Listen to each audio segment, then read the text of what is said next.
Let's get back to strolling instead of scrolling. Before we can safely come together, we need the facts on COVID-19 vaccines. Visit getvaccineanswers.org so you can make an informed decision for yourself and for your fam. Nope.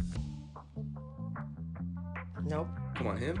Ooh, I like him.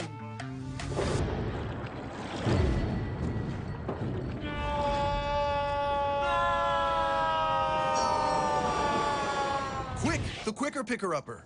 Bounty picks up messes quicker, and each sheet is 2 times more absorbent, so you can use less. He's an 8. He's a 9. Bounty, the quicker picker-upper.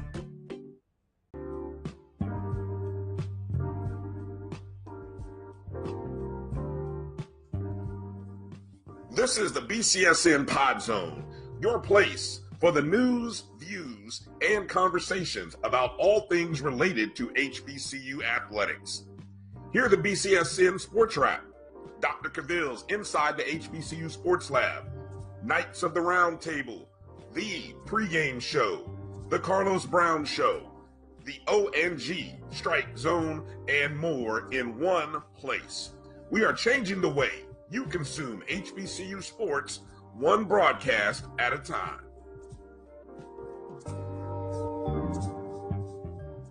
It's never too early to plant the seed, to share the tradition, and instill a sense of pride in your HBCU with your little ones. HBCU Pride and Joy Children's Boutique helps you share your school spirit with a wide selection of adorable kids apparel and accessories officially licensed from your favorite HBCU. Visit hbcupridejoy.com and follow us on all social media at HBCU Pride Joy on Facebook and Twitter.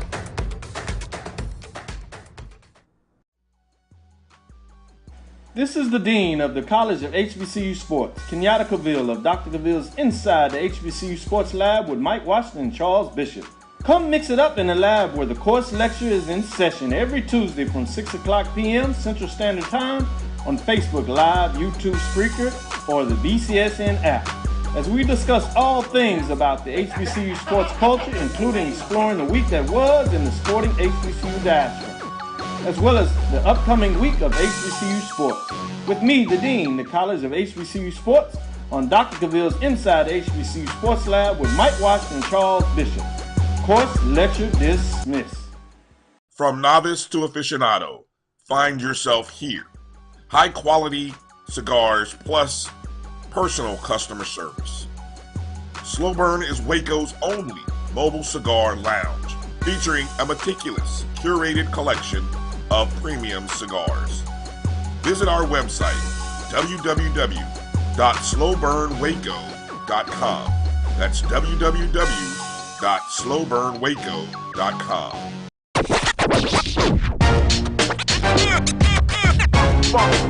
It's like a loop machine. All around town, trying to get down.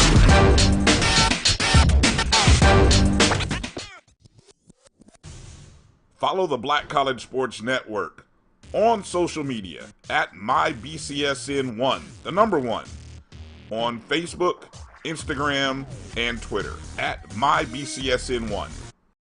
Time to call a credit repair company to fix my credit. Hold the phone, man. You can do it yourself with Credit Versio. That's way too hard. Call the credit repair company. Most credit repair companies only work on 1 or 2 accounts at a time, making it slow and expensive. You won't figure that out for months. Ignore him. Credit Versio's brilliant software scans all 3 credit bureaus, finds the accounts that are hurting your score, and guides you through the entire process. Anyone can do it. Let's fast forward and see the results. Wow, I fixed my own credit and saved hundreds. You can do this. Visit creditversio.com. Can I get the now bar, please? $1. Have a good one. Got it. Hey, what's going on? Hey. Let me get a now bar. Sure. $1. Appreciate you. Got it.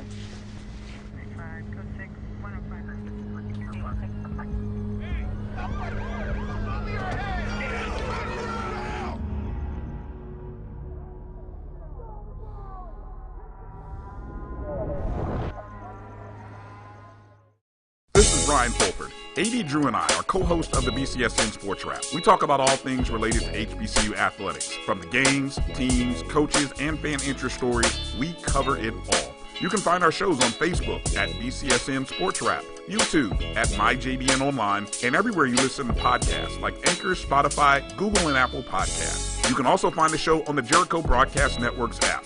Make sure to download. We look forward to you joining the conversation and being a part of the show.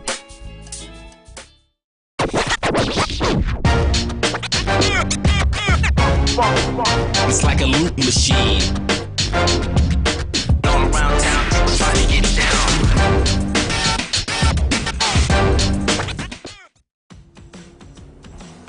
Don't worry, Ma. We'll be there soon. We? Is this the one? Well, let's say I found the one who takes me to another level. Always stays calm under pressure. Most importantly, the one that helps me discover the coolest places. This sounds wonderful. Come outside, I'll introduce you. They're here.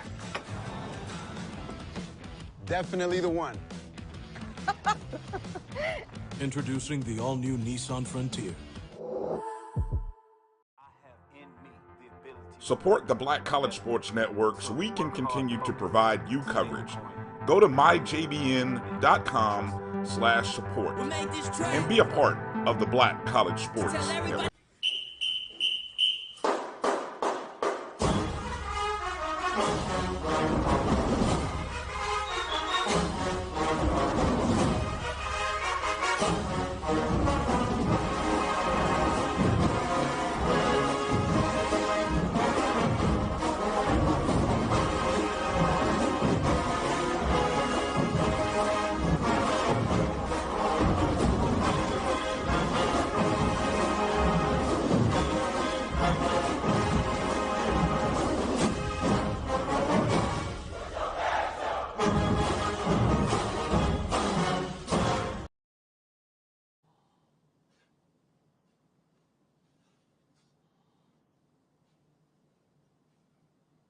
Welcome to the O&G Strike Zone. I'm Kelvin Roser, and I'm joined by my man, Kofi Hemingway. Brian Fulford will be with us in 1 second. He's getting his his microphone straight and everything. We want to thank everybody for tuning in, watching us today. Kofi, how you doing, buddy? I'm doing good, man. How are you?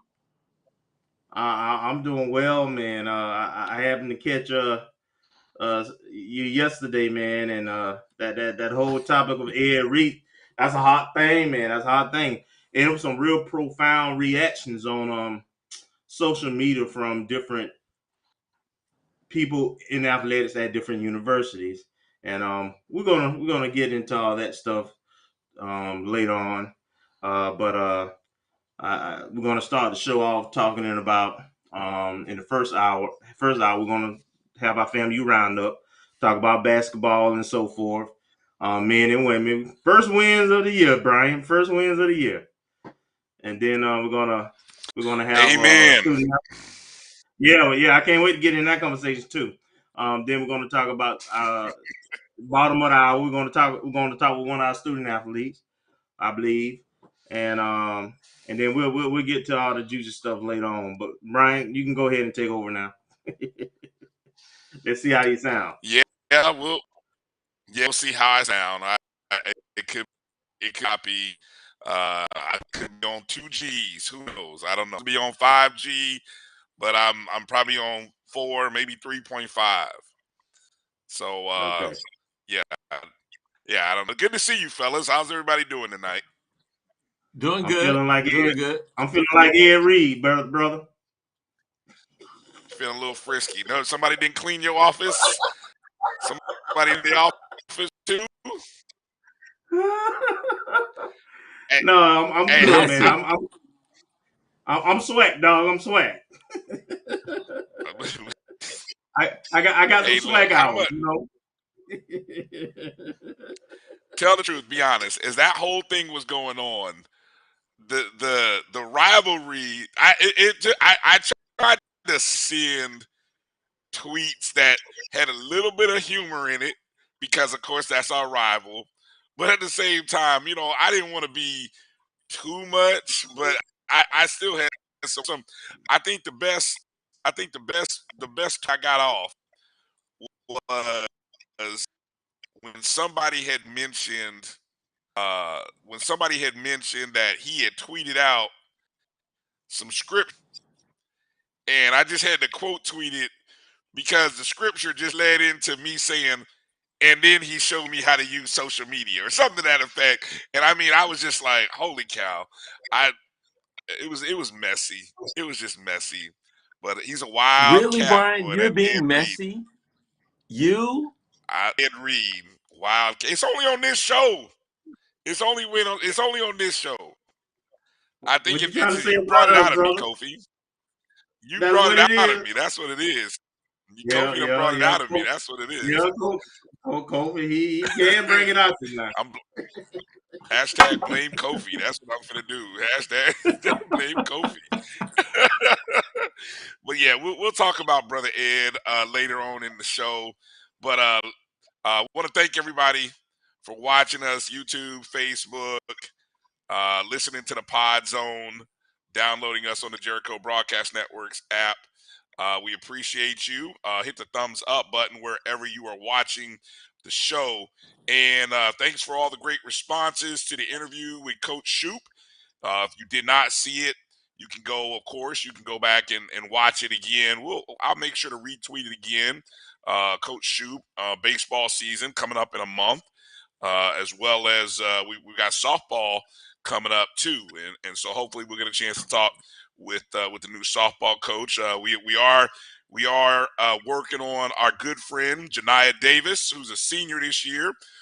So I think we're going to hopefully have her on sometime in the upcoming weeks before the season starts. So we can't wait to see her smile again and see her talk to us about the season. But all right, basketball. We got to win.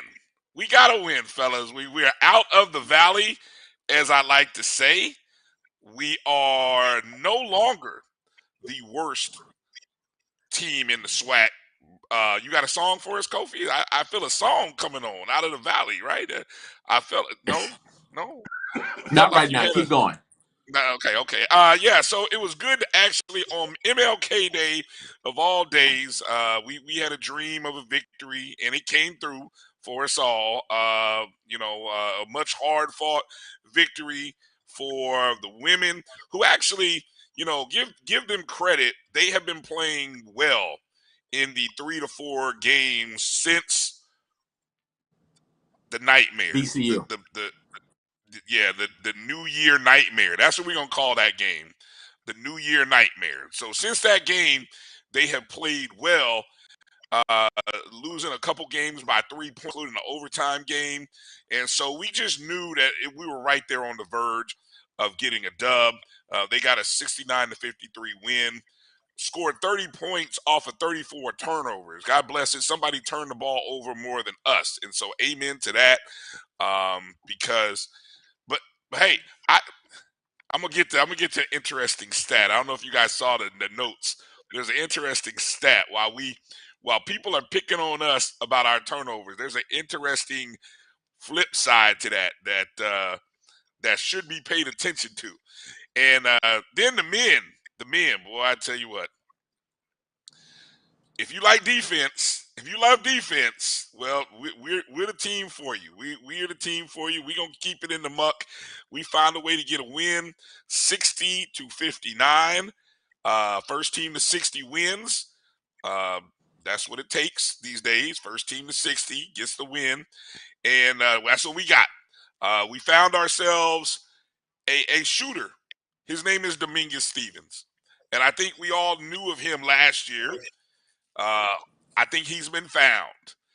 Now let's stay healthy and let's see if we can ride the horse until the wheels fall off.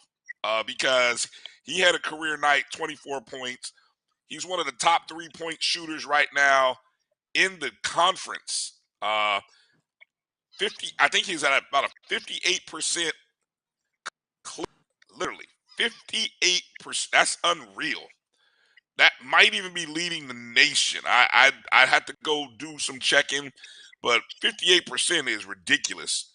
So Dominguez Stevens and right now is playing well. So Kelvin, I'm sure you had a chance to did you go to the games over the weekend, Saturday or Monday? We're not going to talk about Saturday's losses unless you just feel the urge. But You know, what's your take? What's your take on getting those wins? So I was out of town Saturday at a wedding in St. Pete, but I did make it to the game. The games on Monday, and starting off with the girls, it was a win, right? It was a needed win. So Valley had about 8 or 9 players, I think, dressed out, and one got hurt, so that they didn't have much depth, and and frankly, they're not a good team. And what the good thing was, we were pretty much in control the entire time. Throughout the season, we've tend to play down in spurts to the competition and let teams back in the game, or let them keep teams in the game, and that wasn't the case with this one. We led throughout. We were in control pretty much throughout. And really the big stat, because the two things that stand out for me with the girls game, we shot 70% from the free throw line. We shoot generally under 50% from the free throw line. So we shot from the free throw line well, and then we had 21 steals to their 7, the turnover. So that got us some easy buckets. We still didn't shoot very well. We shot under 30% from 3-point range. We shot 36% from 2-point range. So everything else part of course. But at the end of the day, what this team needed was a W, because we have been competitive. And with it seems like I think her name is Mide. It's starting to come on. Yeah, she's starting to come on now and be more consistent. And I'm still waiting on our second leading scorer to kind of get back into the swing of things and do what she was doing prior to her sickness. But anyway, we got a W, and hopefully we'll find a way to scratch out some more. Now with the men's game, we were ahead early and dominating, and then we were up 16-17 at halftime, and then the second half, some of our issues reared their head. But I'll say this: I think the men have some potential. I just don't think our staff fully understand our lineups. And yeah, to be honest, the one thing I will say, and I don't think it's coincidence, is that Stevens got consistent minutes both in the first half and second half, and that was the difference in the game. As the game got tighter and closer, and we were going through one of those lulls, the Stevens would make a 3-pointer, and then my point guard Tillman, he's really good in space. So when you have Stevens out there, it opens up the middle of the court, and he can dribble, penetrate. He could have took his defender off the dribble anytime he wanted to. He's really good kid, good player. So I just think our coaches got to figure out our lineups and minutes and all that kind of stuff. But there's some pieces there. Kofi, what thoughts do you have after the first win of the season in the SWAC for our men and women? We got W's. So we had to start somewhere, and that's all I'm going to say about that, because it is what it is with this basketball team this season. I'm praying that the light bulb comes on for our coaching staffs, and that they see something within this team that they have not perceived before. They make the necessary changes, to do it. I think, obviously, what do they say? If it ain't broke, don't fix it. Well, it's broke. So we need to fix it. Fix it, Jesus. Fix it. Fix the men's basketball team. But like I said, we got a little time. If we can go on a nice little run from here on out, we have a chance. The problem is the teams that we face down the stretch are actually pretty good. So, we do have some more home games coming up, and hopefully we can get on a roll some kind of way. But I'm ready for the offseason personally and ready to see what we're going to do because right now it's Wow, are you looking really? right. I mean, I'm being Off-season, honest. This is not – raise your hand if you think this is a championship team in either the men or the women. Well, wait a minute. You have always preached about getting to the tournament. You've never, granted, you've never said anything about a championship, but you have been consistent about getting to tournament. I don't even think. I mean, they're not Are you taking not even there? everybody to the. Listen, they're not taking out. If we can get on a streak and get to the tournament and play well, win a couple of rounds, I'll actually be pretty happy. But getting to the tournament, yeah, it's not looking good right now, to be honest. So we're gonna have to pick it up. We're gonna have to get some wins, and for us, for FAMU, it's embarrassing to be in the state. And the old me would have gone off on both coaches immediately. You can't coach. This is ridiculous. We're not getting recruits. Like, what in the world? But understanding how dysfunctional we've been in athletics, and understanding that we haven't won a regular season title since '78. Understanding that we've never officially invested in basketball, I want to give us an opportunity to at least support the basketball program more than what we have. And we've been discussing it for the last 2 years, on the show. Winning a championship, we can't expect championships on the Division I level if our budget is below $10 million. We can't expect it. It's a miracle. I applaud Tamika Reed at Jackson State and what she's done, because their budget is kind of the same, but she has an AD that has been there for a little bit, and he has found a way to give her everything that she's pretty much like asked for. And she knows what she's doing, and she knows how to recruit. So,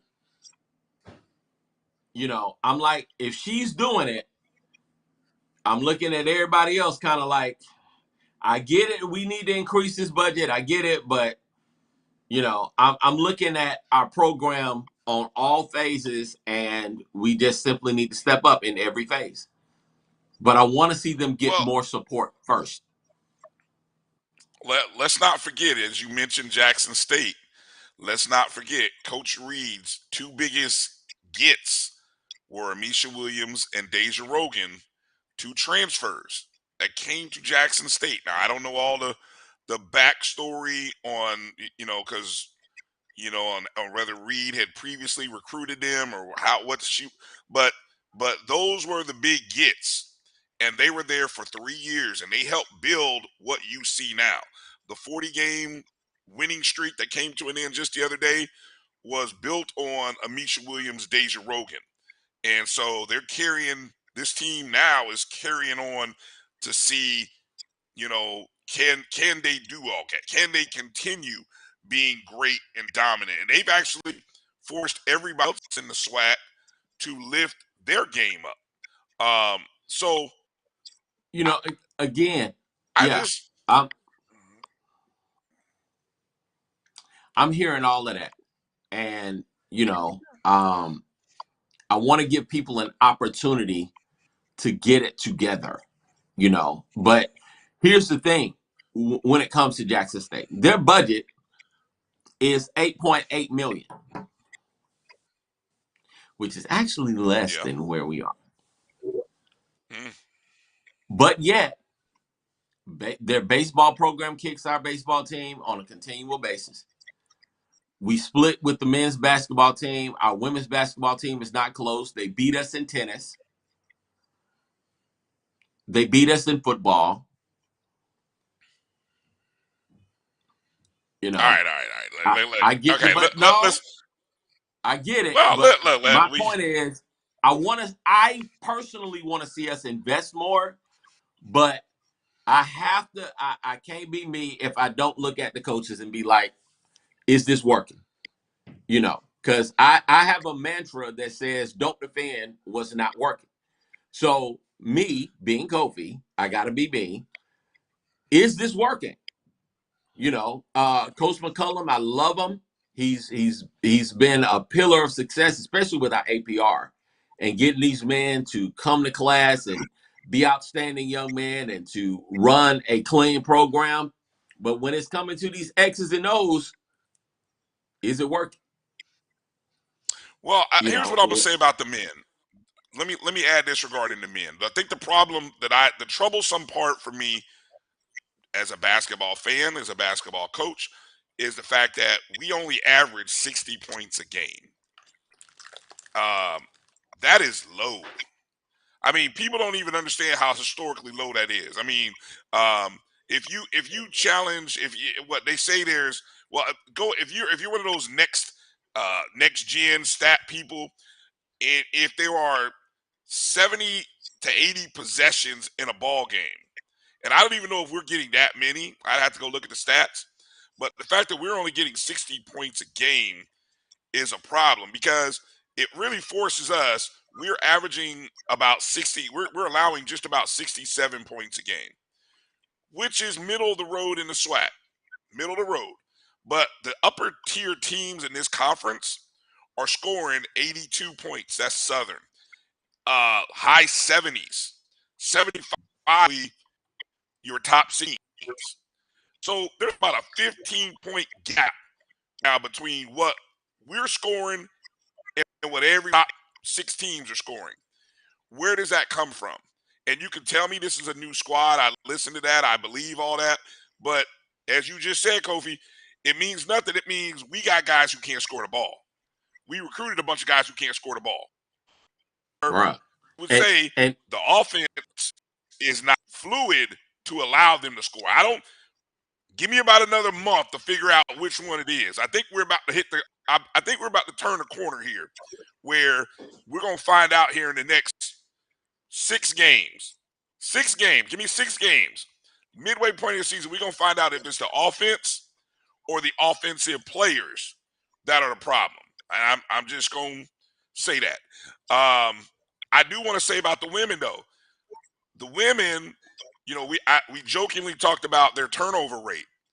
But the one thing, the advantage that the women do have right now is, and I think I saw this and I put this in the notes, we lead the league in steals. No lie. No lie. We averaged 24 turnovers a game. We were also averaging 15 steals a game. So we have like the 3rd best, margin right now at about 0.6. So actually, am I doing that right? I might be doing that the wrong way. 1.6 is actually, I had to go back and look at the stats, but just the fact, how odd do you see a team lead in turnovers and then they lead in steals? Hey, how does that equate to W's? How many wins we got? All right, then. How many wins? Next. Again, let me say this, and I'm going to close. Bill Parcells said, if they want you to cook the dinner, they ought to at least let you buy the groceries. This is a major part of where we've been. We can talk about what we don't have all day long. Well, let's talk about what we do have.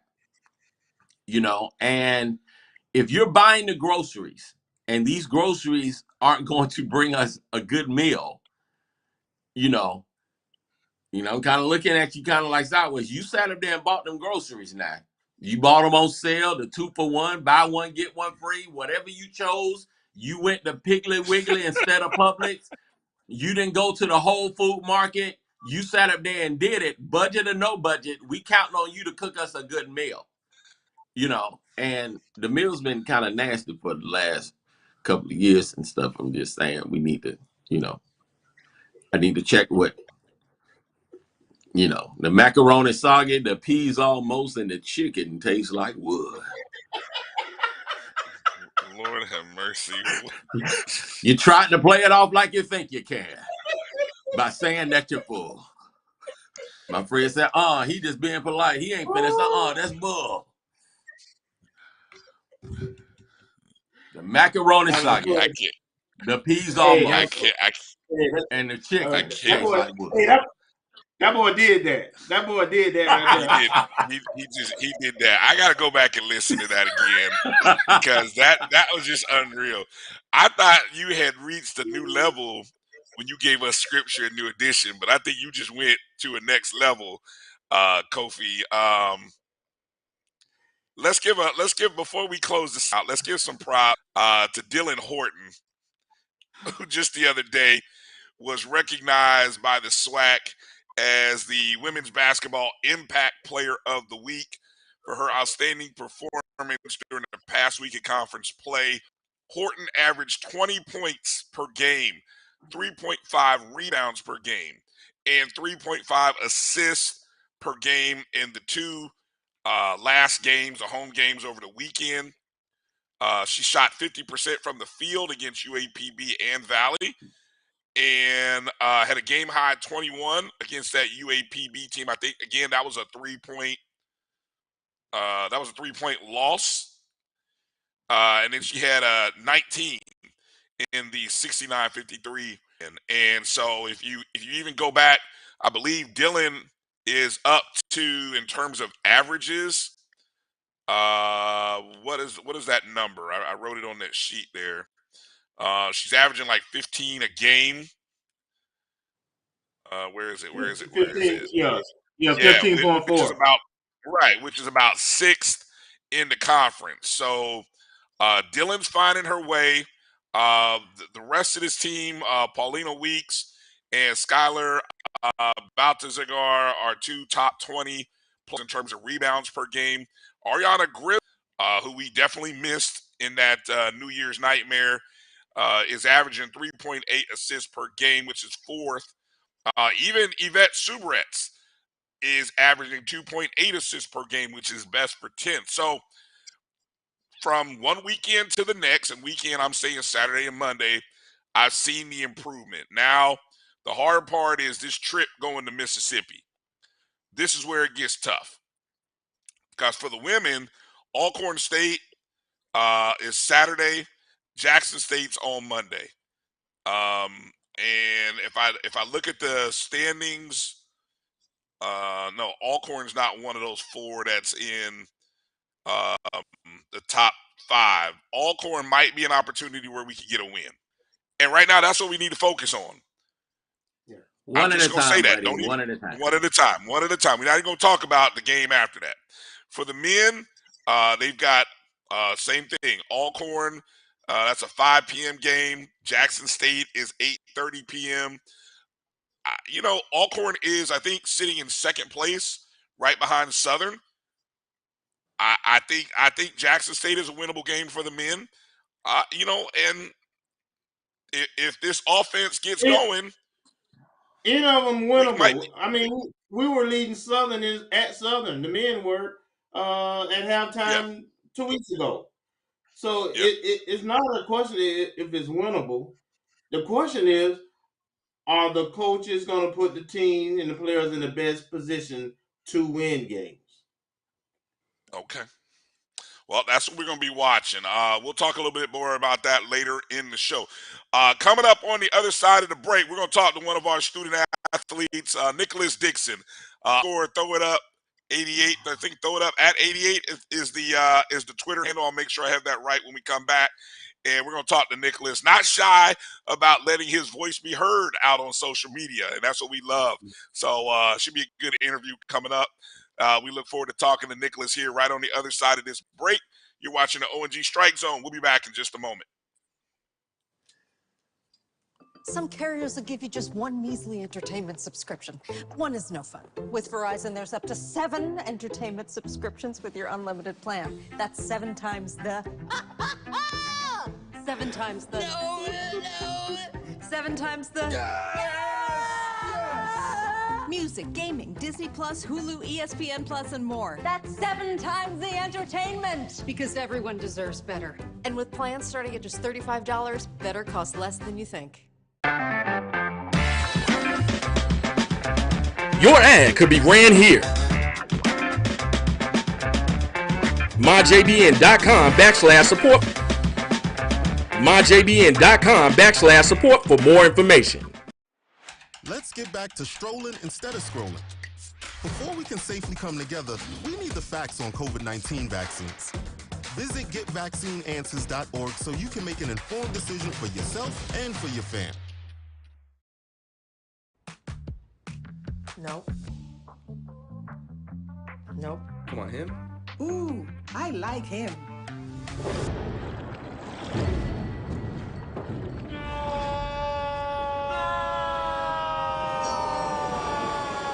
Quick, the quicker picker-upper. Bounty picks up messes quicker, and each sheet is 2 times more absorbent, so you can use less. He's an 8. He's a 9. Bounty, the quicker picker-upper.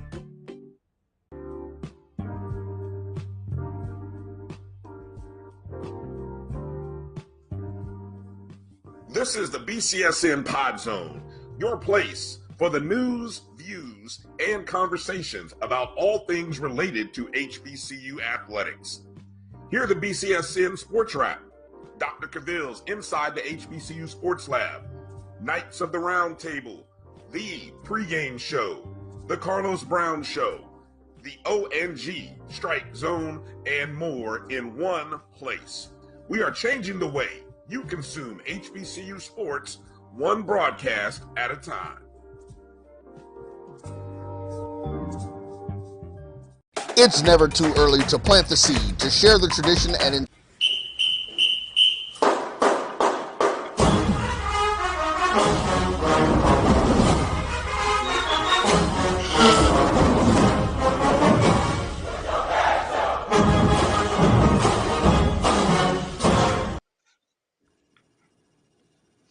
All right, welcome back to the ONG Strike Zone. Brian, Kelvin, Kofi, it's a pleasure to be joined by one of our student athletes on the FAMU football team, none other than redshirt senior from Jacksonville, Florida, number 88, Nicholas.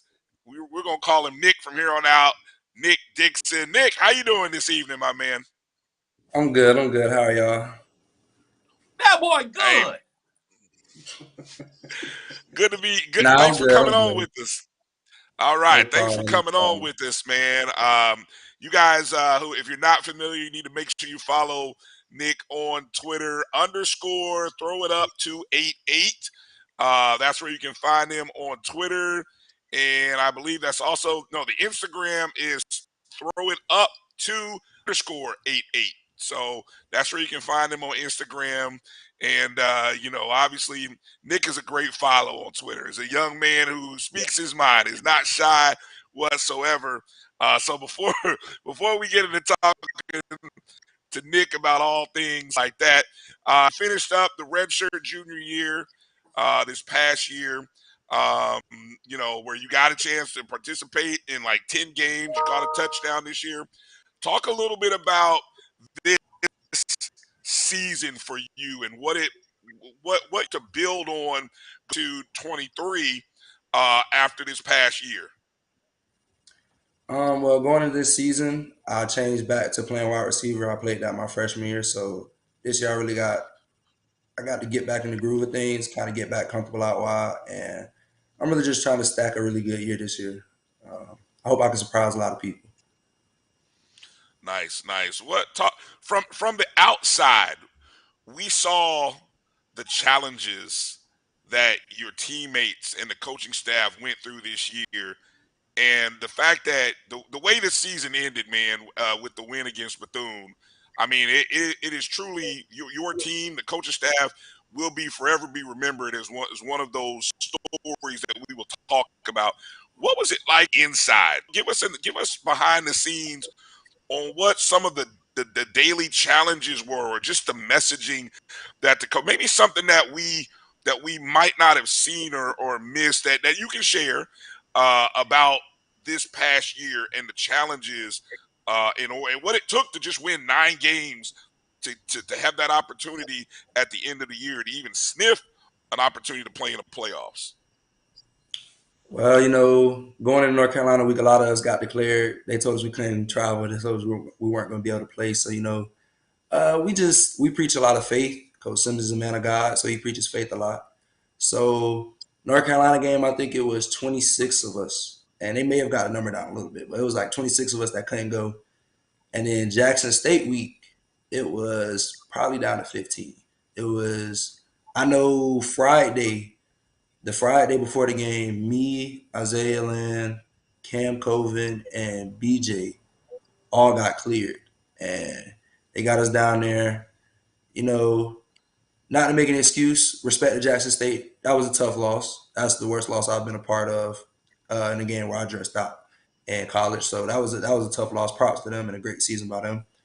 A lot of us we weren't really practicing that week because they got down to Miami early, so it was really a quick turnaround. Things didn't really shake out how we wanted to, but Coach Simmons kept preaching faith, and we knew after we lost that game that they're probably going to win out. Though we're the 2 best teams in the SWAC, we both feel like 2 top dogs, and it's kind of crappy that we're on the same side of the bracket. So we preach that we're gonna have to make a run. We're gonna have to win a bunch of games. And we saw last year that if you put a whole bunch of games together, they'll put you in. So from there on out, it really felt like a movie. A lot of us got close. We bonded. We knew we can't slip up not once. And honestly, we know in that locker room we could have played better this season. We know that. We know that we had some struggles offensively a little bit. Not big struggles enough to win, but we weren't dominating like we knew we could. So, towards the end of the year, I think Bethune game, you saw all right, this was a complete game right here. Like they're really doing it. And we thought it was enough to get in, but voters, other people respect how they feel. They didn't put us in. So that just closed the chapter. I feel bad for guys like Zay Smith and Zay Land. Their last game, yeah, it was a win, but it wasn't what we thought it was going to be. We really felt like we could play with anybody. And I stand on that. Me and my teammates, we stand on that. We could play with anybody. All right. Kelvin, go ahead. Nick, I follow you. Well, I see you active on social media all the time, man. And I really enjoy you because of your transparency and honesty. And you'll go there, right? Sometimes other teams, players from other teams, A&T, might, say little things or what have you. And you engage, man. And I appreciate that. Just tell me, for you, social media, your social media presence, is that, are you trying to accomplish anything with that platform, or is that just you being you? Is enjoyment? Has it something that's grown? Just tell me, what's the deal with your social media presence? So it's funny. I've always been like this. I've always been vocal, outgoing, I've always been unapologetically me. So I didn't have Instagram in high school at all. My parents knew he's gonna run his mouth. Let's not give him somewhere else where he can maybe damage his future, maybe say something that he wish he could take back. But I remember going into 11th grade, I was like, I got a Twitter. And it was thrown up to 87, or it was Nick Dixon 87. I had caught a touchdown, and there was this dude, his name's Huey Productions. His name's Terrence Huey. Everybody go check him out. He makes videos for the local Tallahassee area. I don't know if he still does it, but he used to make little mixtapes for us. And he said they threw it up to 88, and I was like, I kind of like that. And I kind of made it my Twitter name, and that was my first social media, so that's why I kind of have a little following. So I've always ran with it from there, and I always knew that my parents didn't really have social media like that. So I was like, I can really just say how I feel. I knew not to curse, not to be overly disrespectful to anybody. I was like, I can be me though. So I kind of use social media as that. I use that as an outlet to just let people know how I feel. Like whether you want to know how I feel or not, I'm gonna post how I feel. Because that's my social media. That's my thing. Like I know I own that. Like that's one thing I know nobody gave me. I had the option to get the app. Yeah, like the app gave it to me, but I used it. Okay. Man, I like that boy right there. All right, so we gonna stay in the current events in the current flow. I wanted to talk about what's it like to play for Coach Simmons. What's it like? I mean, you've been under him for a minute. What kind of leader is it? What is it like to play for him? And just comment on that, and I'll respond after you respond. It's really a blessing. It gives you a look into his life too. I can see he's kind of a family man. I can see that. I see he cares.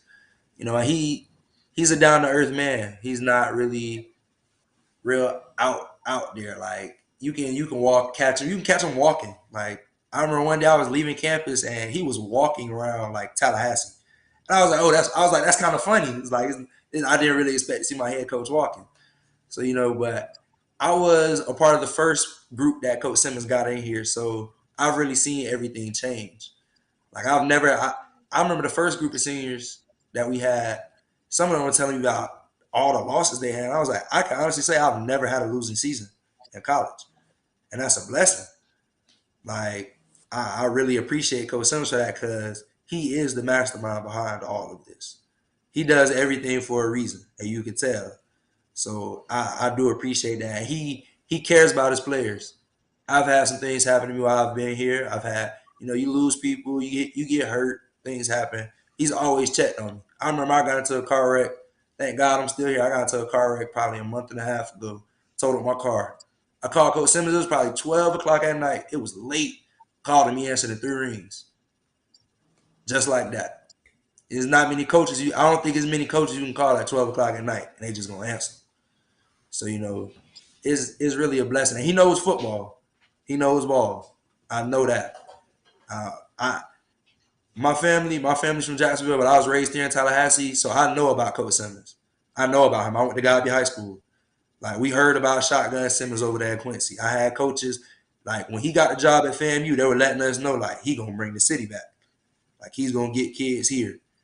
And, I watch football all day, every day. Like, I don't really watch TV. I go to YouTube, cut on football. I watch football all day. So I went back and looked at games of my coach. It's great being able to see that he did it. Like I'm a firm believer in like if I saw you do it, I have more faith in you. So that's a big thing too. And I cannot preach enough. He cares. Like some people may have different feelings about him. I know he cares. He's shown that he's cared about me. I can say that.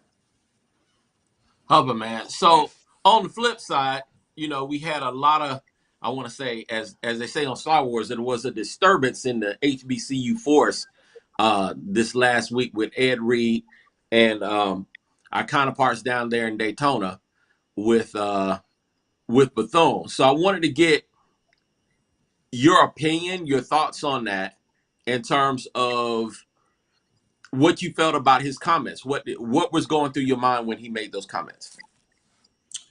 I'm a huge Ed Reed fan. I didn't play defense, but I was a huge Ed Reed fan growing up, and I know he's passionate. So I saw myself in him because I have gone to social media sometimes before when I was younger, and it's not an excuse to do it, but I've done it before. I've went on social media, said some things I shouldn't have said, and it was just out of the love or the passion I have for something. I appreciate Deion Sanders for everything he did for the HBCU community. I do. And I appreciate everything Ed Reed is going to try to do. I have a very close friend of mine that goes to Bethune-Cookman. He plays up at Bethune-Cookman. And I've heard about struggles there for 3 years now, And I know they had hurricanes and stuff, and I understand at the campus. I didn't know until my friend had told me. He's like, he wasn't living on campus. Like, you couldn't live on campus. So I know that they're dealing with that, but I appreciate people that would challenge people in positions of authority and make sure that they're held accountable. Because as you see, everyone has their struggles. He wasn't wrong when he said that. It may not be facilities. There are people preaching where we have great facilities. Every school everywhere has problems. My brothers and my dad both play. All of them played for Florida State. I had an uncle that played at Louisiana Monroe. So I come from an athletic family. I come from a family of people that went to college. I know every college has struggles. We can't sit here and preach that we want to help ourselves, and when people call us out, we sit here and get mad. We can get mad at the way he called us out, but we got to hear what he's saying because we do need help. I want people to know we need help. We do. There are people actively helping us. We just need more help. You can never have too much help. Everywhere needs some help. You feel me? Like I watched the locker room change here at FAMU. I want as much as I don't like that school down the road, I don't want to see a black man struggle. I don't want to see somebody that like me struggle. So I want that to be able to happen for them. You know, I want them to be able to have stuff like that too. So if it takes for him to do that, for people to be like, all right, we're gonna give you what you want. Because I want Bethune to be like, all right, we'll give you what you want. You better make something happen. If they go back at him and do something like that, I feel like everything will work out for them. Because they got players. I know they have players. I done played them. I done lost to them and beat them. I done up the score. We done up the score them. I understand. You know what I mean? I have like my friend, he's a great athlete for them. He is one of their top players.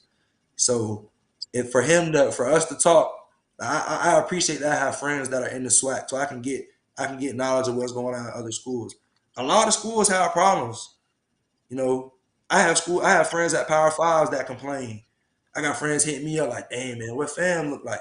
And I'm like, "Nah, you over there like it ain't green over there." Yeah, let me know like, "Nah, it ain't really that. It's not really green." So I know everywhere has struggles. So for people to sit here and say, "Well, my school is so perfect, how am I? Don't include us?" No, we're all included. Maybe not to the same extent as everybody, but we all have problems, and we all could use some help.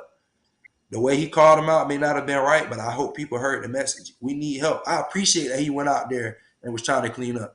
I appreciate that. I played for Corey Fuller in high school. I remember watching my coach. He asked somebody to cut the grass because we needed to practice. They said no. He went home, got his push lawnmower, and rode 2 whole fields by himself. I have seen it done.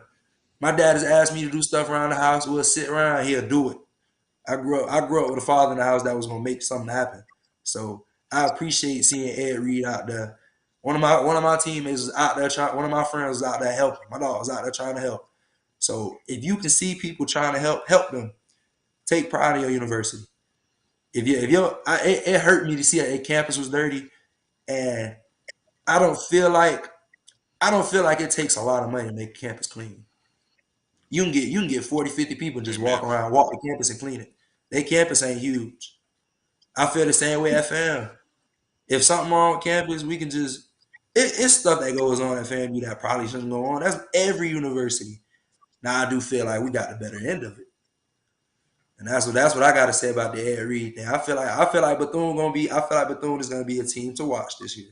I do feel like that. I would never downplay an opponent.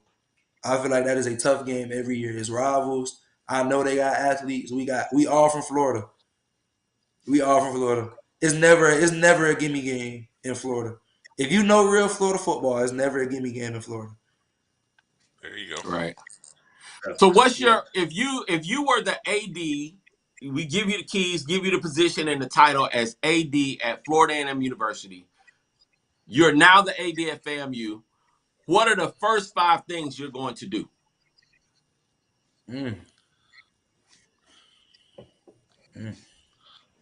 Money's not an option. You can do. Money's not an option. It's there. Money's not an option? Money's not an option. What would you do? Well, I'm gonna be honest. I would close in the stadium. I would close in the football stadium, and I would redo the field house. That's probably the worst part about our field house. Looks good, and it is nice when you walk in, but I feel like we could use a little bit more space. I do, honestly. I would get more people in certain places. I would get more people at the financial aid office. Every HBCU you go to is going to be a problem at financial aid. And that's not something coaches can control. I want recruits to know that. Your coaches cannot control how fast your money get there. You got to do your end. You got to get all your paperwork and stuff in, and then it's in the university's hands. So I feel like I would get more people so I close in the stadium. That's one. I get more help in financial aid, and I get more help in academic advisement. So that's 2. I personally would redo Gaither and make the basketball team play in there because I don't feel like I don't think that we can't pack out Lawson, but I don't think we have a big enough crowd at the moment to pack Lawson. But I know we could pack out Gaither. I would redo the baseball facility, and I would probably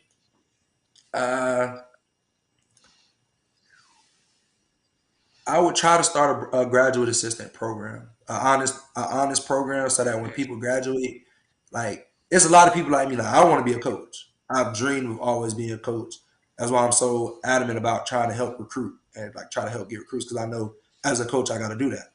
So I would help more people like me because I feel like there's a lot of dudes that get to the end of the road and they just jump into coaching because they know football and not because they want to be a coach. And I feel like there's a lot of dudes that could be great coaches, but all the eggs are in that one basket of football, and football doesn't work out. And they're just like, well, I'll just go try to go make some quick cash down at FedEx. I'll go get my CDL. So I get a graduate program. Those are the 5 things I do. Nice. Man. Hey, Nick, let me ask this. Have you had an opportunity to meet VP Sykes yet? Our new AD. I know she's only been on the job a couple weeks. Have you had a chance to interact with her yet? I just want to let everyone know that I have 100% faith in her. I had lunch with her.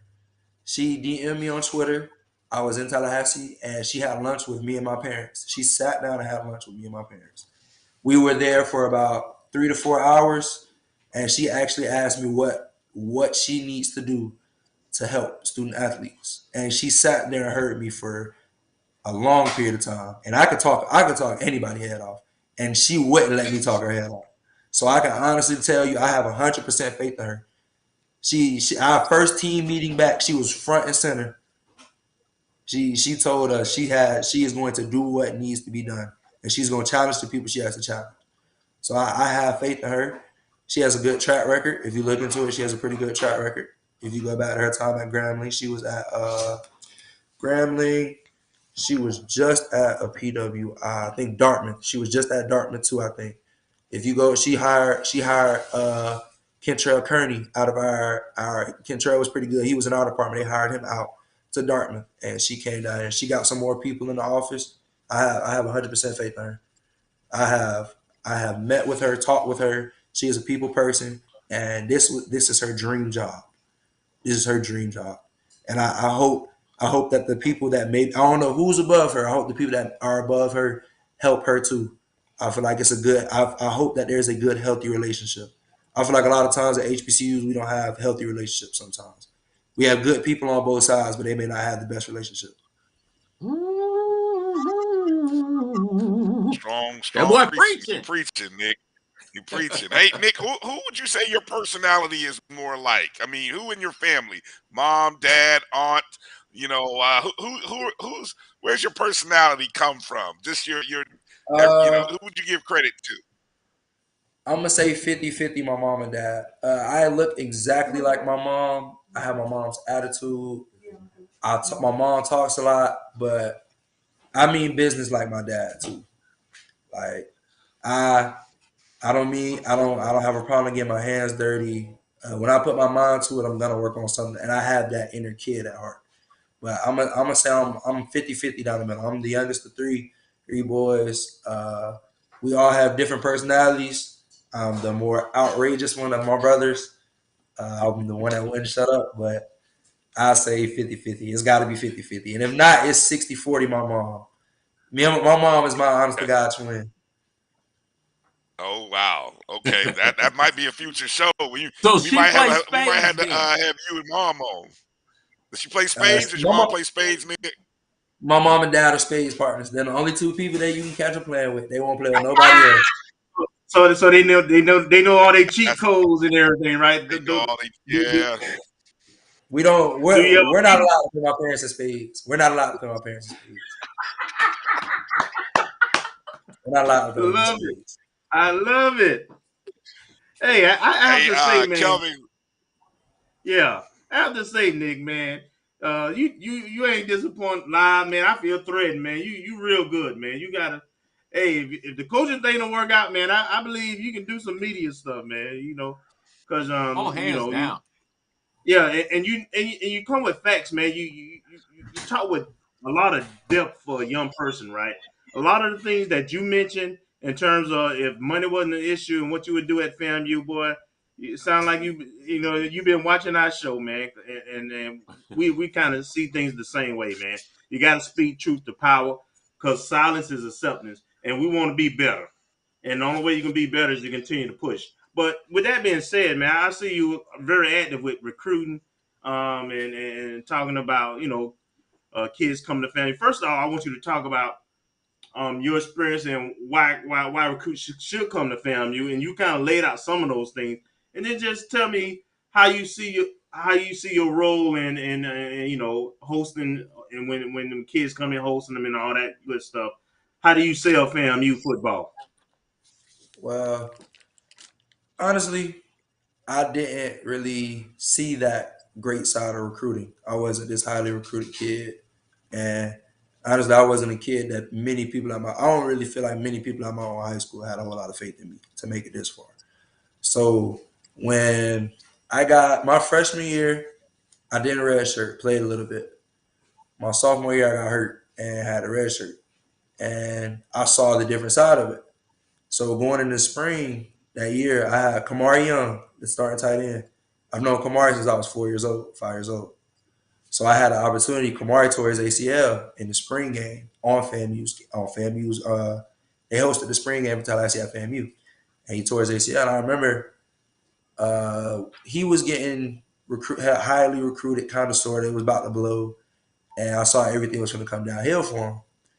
And I remember talking to him. And I was like, "Would you come to FAM?" Like, I like it. Feel me? You know me. I won't lie to you. It's a great time. Like, what I tell recruits is this: your relationship with your coach is what you make it. If your coach trusts you, your relationship is going to be good. How many good relationships do you have with people that you don't trust? So that's on you. Coach Simmons is going to go off what the position coach says. It's not like you just hang with Coach Simmons every day. You with your position coach and the strength coach every day. So that relationship is what you make it. I tell them the football is good. It's athletes everywhere. I haven't played a team that was just full of just bad football players since I've been here. So you're gonna play some quality football. It feels like great high school football in Florida. Like, that's the atmosphere. You're playing in front of 25,000 people that look like you. 20,000 people that look like you. That's a great feeling. We got good gear. They ask like, we got good gear. That checks it off. Dorms, you're not gonna find a college dorm that you want to live in besides an apartment. So do your freshman year in the dorm and go to an apartment. We got good dorms. It's a dorm though. Like, it's what you make it. Academic side, you go to class, you do your work, you'll probably pass. If you do the work and you go to class, those things go hand in hand. You'll probably pass. That's on you. Everything is really on you and what you make it. And for guys, it's easy. The ratio is 17 women to 1 man. It's beautiful black women on campus. It's easy selling points to recruits. And since I've been here, I've had a good time. I've been on each side of it. I've been on every side of the board. I've been a guy that's maybe tripped and stumbled here that needed some help. I've been a guy that grabbed a brother and took him along with him. So being the older guy on the team now, I can look back on my whole career and be like, I'm glad FAMU gave me a chance. I don't know if at a bigger university they would have took the time to save me or help me or be a good coach to me. They might have just been like, all right, we can just go get another dude like him. We throw him away, let him hit the portal. Like, FAMU is a great place. You're gonna grow up here because you're gonna have to have some accountability about yourself. I think that's the thing that HBCUs do, and that's why some people don't make it out of HBCUs, because you're gonna have to grow up on your own. I'm in Tallahassee with my parents, and I'm still having to grow up. It's people from all over. You 600 miles away from your people. You 700. You're gonna have to grow up. Everybody ain't gonna stop and just ask you, are you having a great day? No, it's not all sunshine and rainbows, but you're gonna have to make it. You got to get up every day, put your shoes on, and go get it. FAMU football. If you are a recruit out there with a FAMU football offer, I would commit. I'm telling you to commit. And if you are one of my homeboys that I have talked to, come home. Hit the portal. Come home. If you one of them dudes that's complaining about where you at, you don't feel wanted, and you know, y'all know if I'm talking to you that you gonna be able to play here, and that my coach probably like, I probably done showed my coach your film, this and that, whatever. Y'all know how relationships work. So if I've talked to you, I'm telling you, come home. Let's bring a ring to Tallahassee. Let's do that. That'll be cool. Yeah. Well, you got me fired up. That boy Well, good. you got us All right, fired up, Nick. I gotta ask this one though, because you were the host of the Orange and Green Day draft last year. How was that, bro? And are you gonna be the chief host this year? That's what I want to know. So it's funny that happened. Last year, I've mentioned I got hurt a couple times. Last year, I tore my quad in February. February 15th, I'll never forget. I was in the weight room, routine power clean, caught it, my quad tore. I tore a tendon in my quad. So I'm back. I know the football. I know the offense. I'm coaching, helping out, signaling. I got to be involved. And the spring game came around. No guy wants to have to just sit. And Coach Simmons noticed. He probably noticed. I've never talked to him about this. He probably noticed. I'm out there and I'm engaged. I'm having fun. It's not Nick. I'm sad. I'm not playing football, dude. It's another year. It's another spring. Something's happened. I'm hurt. Not the best. But he knows that I love to talk. He knows that. So he asked me. He was like, he didn't even ask me, actually. They sent out the little thing. They sent the flyer and it said that I was going to be the host. And I was like, oh. And I remember going home. I was telling my parents. And I was like, yeah, I've never done something like this before, though. Like, I've never had to mediate nothing. I've never had to do something like this on camera. And I remember when I walked in there, Troy Johnson, he's our director of player personnel. He told me, he's like, just be you. He's like, sometimes we're going to tell you stop talking. Or you going to maybe talk too much. He's like, but just be you. He's like, have fun, be you. That's why we chose you. And when he said that, I was like, all right. He wanted me to be me. I'm going to be me. And this year, trying to stay healthy so I don't have to. If the coaches are watching, if y'all draft me high enough, then you can give me the mic. Now I'll do the rest of it.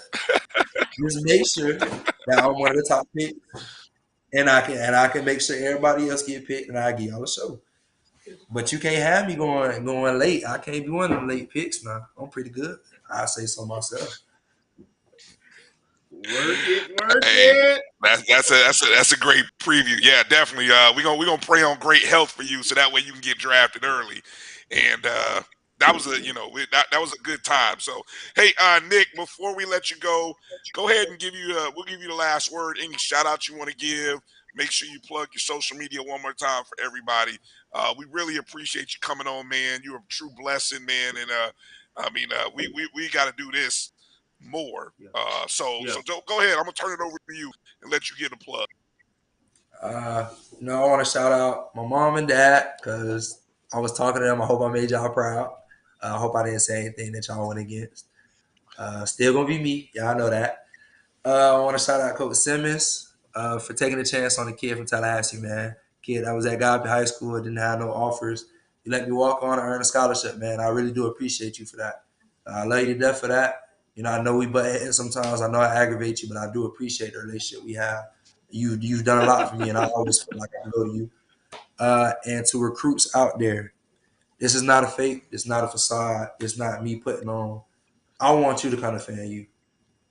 I thought for the longest that I wanted to be this Power 5, #1 guy in America, all-star recruited. And it sounds good. It's great. But I wouldn't trade this for the world. I wouldn't give up. I wouldn't go back or do anything different. I love every choice I've made because it made me the man I am today. and I am more comfortable in my skin than I've ever been. I get challenged every day, and it's gonna make a man out of you. You don't want to go somewhere where somebody got to hold your hand the whole time. You get into the real world and you a little kid. I came here at 18, and I know I don't have the mind of an 18-year-old. I know I've grown up. I got friends at a lot of them universities y'all love. A lot of them universities y'all put in y'all top 5, and they hitting me up by FAMU. And I'm gonna leave y'all with that. Hey, that's a mic drop. Ladies and gentlemen, Let's that's go. Nick Dixon _ throw it up to 88 on Twitter. Throw it up to _88, I believe, on Instagram. Go follow. And just make sure you show my man some love. Yeah, what do you got to say? So, no. Like, do you have any Neil deals like right now? Nah. I ain't never really. I say this. I don't want anybody to look at my stats and judge me. I'm not a guy that got all the stats, you know. I'm not the Xavier Smith. I'm not the K-Dot. But I'm telling you, y'all gonna feel me this year. And everybody's gonna know who I am. So if you want to jump on the bandwagon early, you can. I'm not asking for no crazy money. I'm not asking for anything. I just want you to give a kid a chance to show you that I'm worth it. Hey, I can think of no better and guy all to them that's represent. out there, y'all heard this man.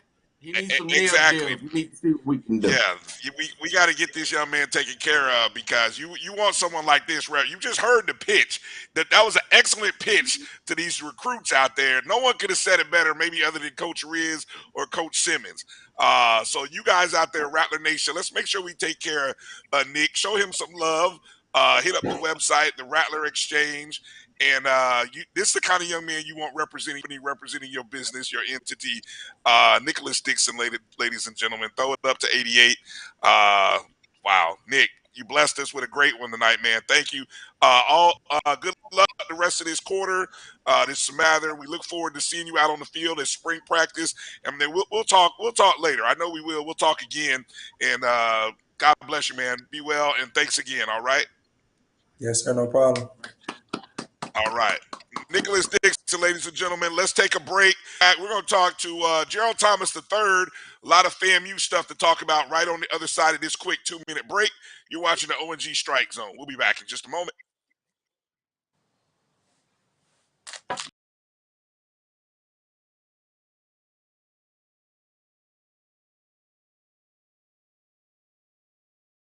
It's never too early to plant the seed, to share the tradition, and instill a sense of pride in your HBCU with your little ones. HBCU Pride and Joy Children's Boutique helps you share your school spirit with a wide selection of adorable kids' apparel and accessories officially licensed from your favorite HBCU. Visit hbcupridejoy.com and follow us on all social media at HBCU Pride Joy on Facebook and Twitter.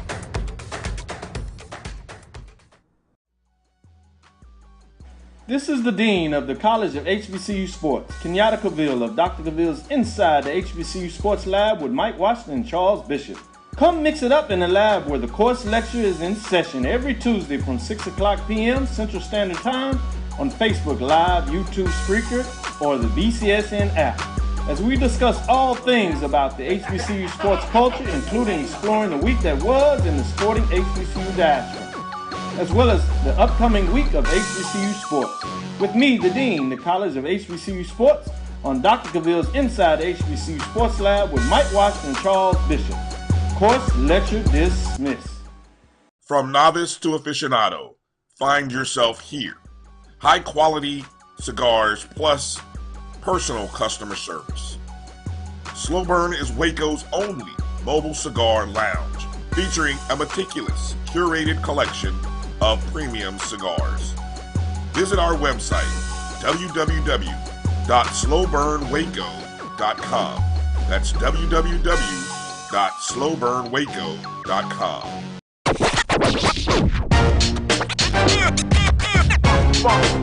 It's like a loop machine. All around town, people trying to get down.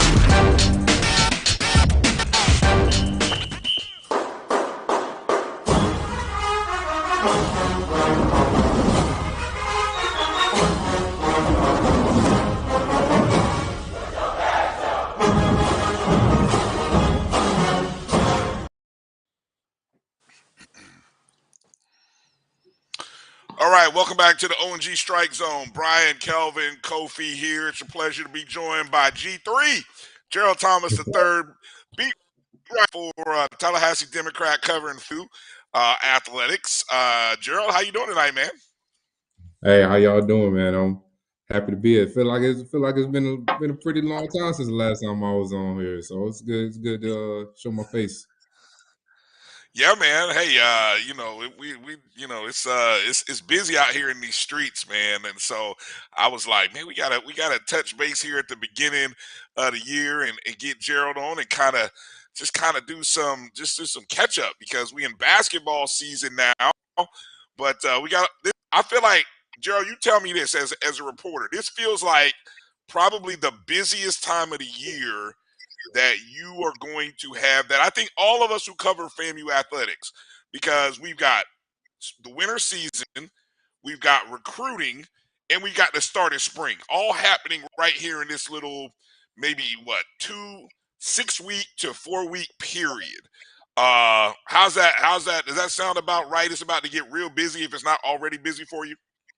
Absolutely, you're absolutely right. Even like at my last job, that springtime it's a grind. Football season is a grind within itself. But then when you get to the springtime, you got to focus on basketball, baseball, softball, everything that's going on. So, and then here to localize a little bit with FAMU recruiting. Signing day is in a couple weeks. What else? Basketball, baseball about to get started, softball about to get started. So it's definitely a lot going on that I got to keep up with. So. How do you prioritize for yourself? Or I mean, and I know obviously, it's rather new here at FAMU, but maybe based off your previous experience, how do you foresee, or how are you prioritizing, or what are your plans to prioritize all of this? Man, first of all, I got to make sure I find some time to get some rest. so yeah, man. So I really sit down, at the end of every week and kind of schedule out my week and see things that I can, get to. Some days, you have kind of chill days, but then some days, everything can be stacked up at one time. So, just trying to, you try to plan ahead, and some things will pop up. A little breaking news might pop up, but just something cool that just happened to happen. Just like LeBron James is wearing the FAMU Nikes when he scored 38,000 points the other night. I saw that and I was up at like 1 a.m. Just writing a little story just to get it out there, and just show people what's been going on. So yeah, man, just trying to get just trying to include everybody. Also get my rest too, because I know soon spring football will be coming up and the spring sports still be happening too. Yeah, I'm not gonna lie to y'all. I had no idea that happened until I saw just one of my early morning wake ups, and then I just happened to look at my phone. I said, "What? LeBron did what in shoes?" I'm like, "Why is Gerald tweeting us at 1 a.m? What the hell?" And then so I didn't know what was going on. Kelvin, go ahead. We got a lot to talk about. Let's get into it with Gerald. Go ahead. Gerald, I want you to talk about a couple of things. I'm gonna hit you with old twofold here. First of all, I want you to talk about the fall season, and just maybe two of your favorite moments. They can be actual athletic moments or interview moments, you choose, but FAMU related. In the fall, just tell me a couple of things that stood out in terms of the fall, and then I would like to know, from your professional standpoint, what are your favorite articles or interviews you did, FAMU related? Well, man, I feel like all of those really intertwine with each other, man. Of course, as everybody know, that was my first season covering FAMU football. It was a long season, grueling season, but we got through it. And when you ask me what's my favorite moment, one thing just popped in my head, just the connections I made with everybody. When that comes from football players, coaching staff, volleyball, basketball, anything, anybody that I get to meet. 220 quarterback club, I'm always, I'm usually a regular in there. And then when you ask me what's your favorite story? My favorite story is definitely I wrote a very extensive feature about Xavier Smith. I interviewed Xavier. I interviewed his brother Kareem. I interviewed Coach Simmons. I interviewed Jeremy Musa. It was a very extensive story. Like me and Xavier Smith was sitting out at the practice field. We were sitting out in Bragg actually. It was just us two. We was talking for like 30 minutes, man. Like, so that's always my favorite story, man. Xavier Smith, he really, really chill dude, opened up. His brother Kareem was very, very good at work. Y'all already know about Coach Simmons, and then Musa, he's the quarterback, so our quarterbacks work. And then I say my other favorite story was of course you hate the circumstances that it happened under, but when the playoff snub, and I did a column on that, saying, they deserve to go, laying out the reasons and things like that. So those are definitely two of my favorite stories, and that might be like the maybe at the hierarchy of work that I've done throughout my career. All right, one real quick follow up to that then. So is there something that you haven't gotten to that you would like to get to in terms of cover, interview? And this don't have to be FAMU related. Just something you like to cover or do or write about. Oh, that's a good question, man. It's so many things, man, and there's so many scenarios that that I play in my head. Like I want this to happen, so I can do a story on this right here. I'm ready to see who's gonna get drafted in a couple months in the NFL. I'm excited about that. I know Isaiah Land has a very, very realistic shot at getting drafted, and I love to be the person that write that story about his journey from being a kid that only had one offer coming out of high school and signing with FAMU at the very last minute to going to the NFL, being defensive player, and going to the NFL. So it's just things like that, man. Just those real feel good stories, man. Because when I write, I like to make people feel good about about when they're writing. Of course, the world could be crashing down on what's going on with the Rattlers, but I always try to kind of let's kind of put a positive spin on it. We're not gonna dwell on what's going wrong. We're gonna talk about how can things get better in a sense, come from a point of understanding. Awesome. Hubba, man, so what was your favorite FAMU game this year? Now that you've got a full football season under your belt, outside of homecoming, what was your favorite game? And what's your favorite vendor that you go to? Favorite vendor. Well, favorite game, I wasn't even going to say homecoming. I feel like that's cheating. I feel like I'm cheating by saying that. I wasn't going to say homecoming, and I wasn't going to say the Florida Classic either, because I feel like those are just givens. So if I had to choose my favorite game, I probably would say the Southern game, because it felt like a homecoming at that game. It was Southern was there, FAMU was there, so it was a very fun game, and FAMU of course got the victory. So it was a very fun game. I'll see y'all up at the press box sometime, and it was a very fun season and eventful season, man. I really enjoyed my first football season at FAMU.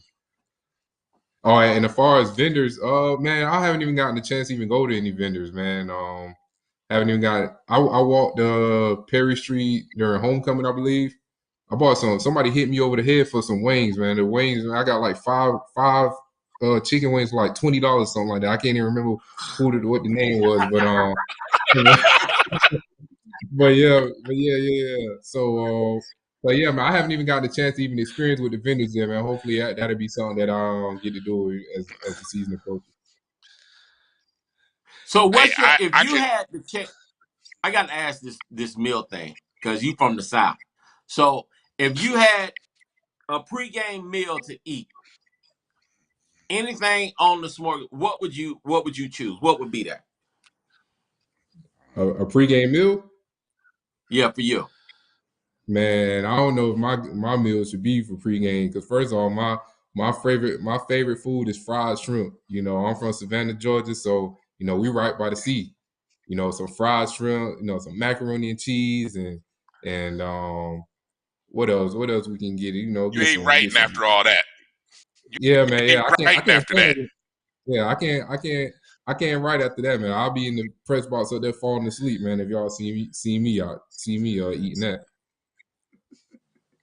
Let's go.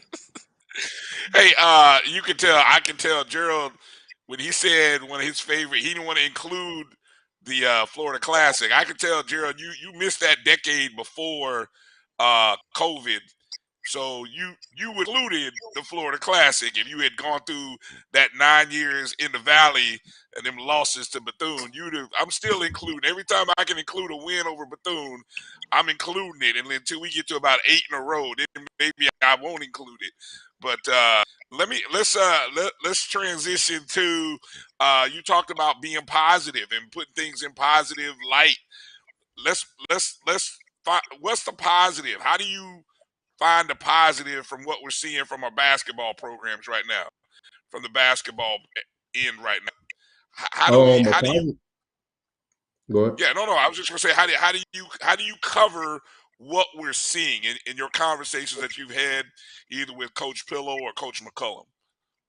Well, a positive that I see from men's basketball is that a lot of these guys will be back next season. Coach McCullum, he was very adamant about this is 9 new players on the 13-man roster. Of course, those guys are going to have their growing pains, and some people are going to adapt slower than others because some of those guys are making jumps from junior college to Division I. And Coach McCullum, he's a junior college product, so he love his junior college players. So that's something that's a positive I can say because a lot of those guys will be back. I know this guy Dominguez Stevens, he scored 24 points on Monday, and Coach McCullum, he mentioned Dominguez Stevens at the beginning of the season, but he was injured.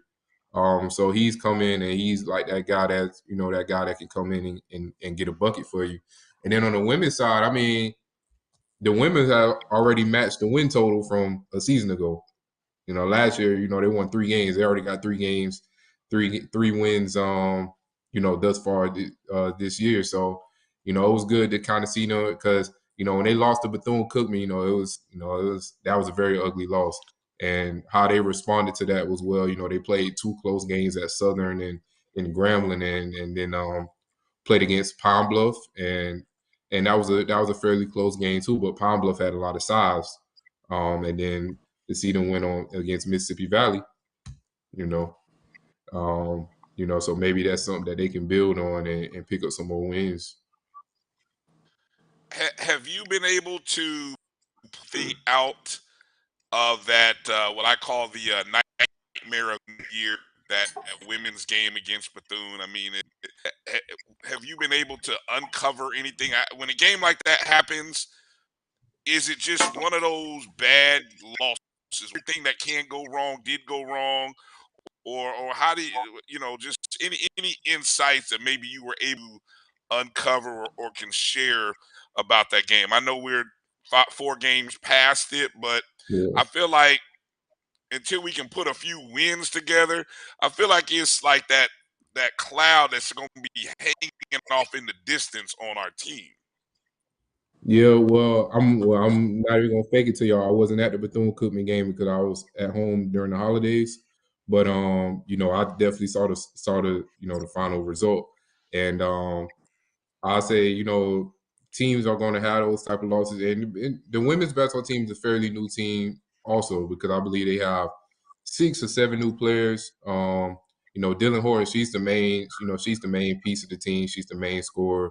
But Coach Pillow brought in a lot of those players to kind of take like the pressure off her to allow her to do some things. But that wasn't an ideal way to start off your conference play. But like I said, they responded well to it, and that's what really matters. You take the loss, all right, there's nothing you can do to go back and fix it.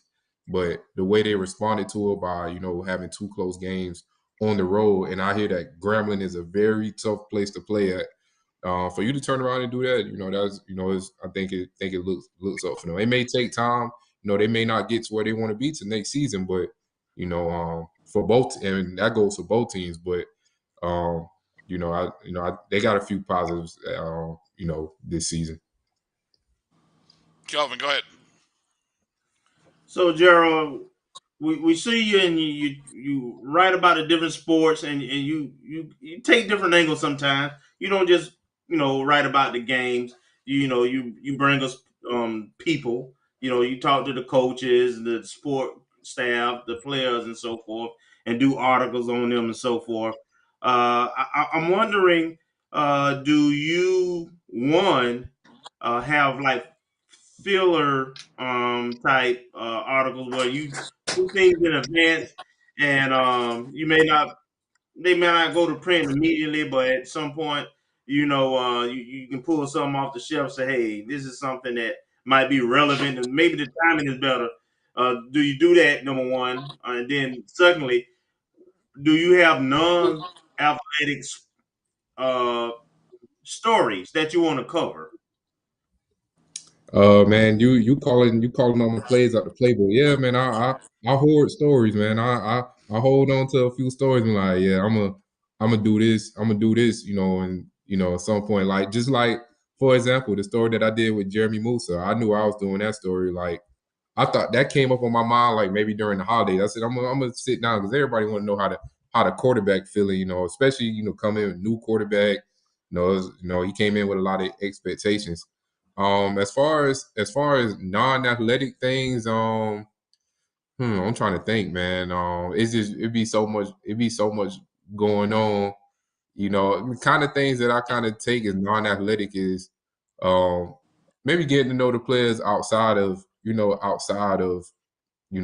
shoulder pads or the jersey.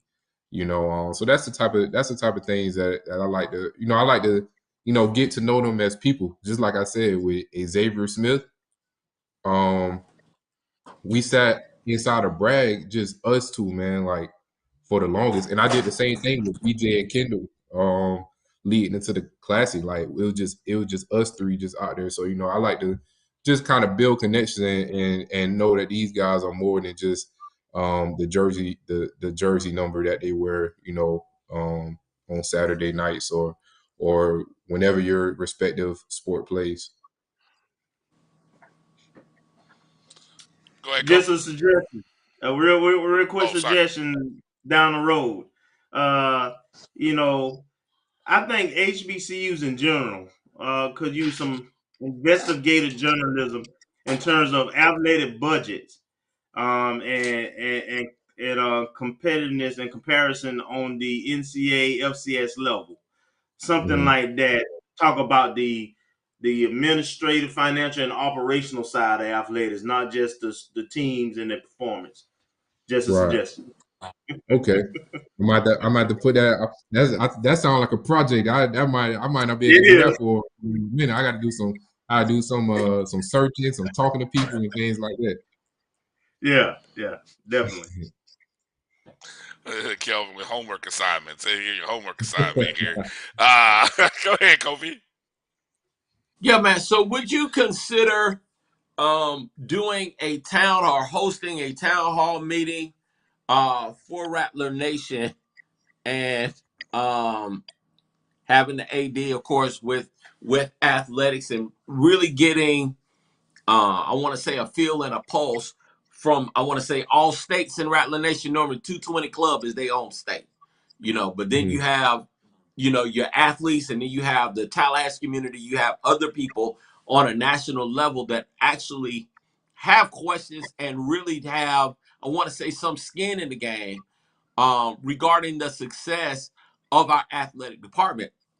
I mean, me personally, really having, now we've got a new AD, and I really want to hear from our president. I want to hear what his goals are, and I want to say a state of the Rattler address, kind of sort of from him, and what's going to be coming down the pipe. Because, just last year, I think with the lack of engagement we had, a lot of stuff just fell through the cracks.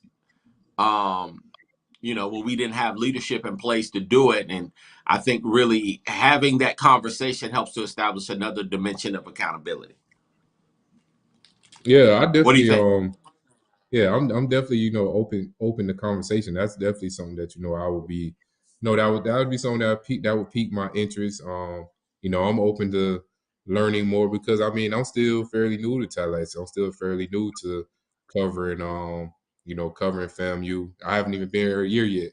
I still got um 3 more months till I complete a full year here. So I'm open to hear all types of things because as much as people don't know, I'm still learning too at the end of the day. So I'm open to picking up more knowledge regardless of what it is, whatever people want to provide me with. Gerald, have you had a chance to meet VP Sykes yet? Man, I've met VP Sykes a lot of times. You know what I'm saying? I just saw her today at the 220 quarterback club. So man, I seen her when she came for homecoming. I seen her at a basketball game like back in November, December-ish. Saw her today. I've seen her countless times. So let me How was that? ask this then.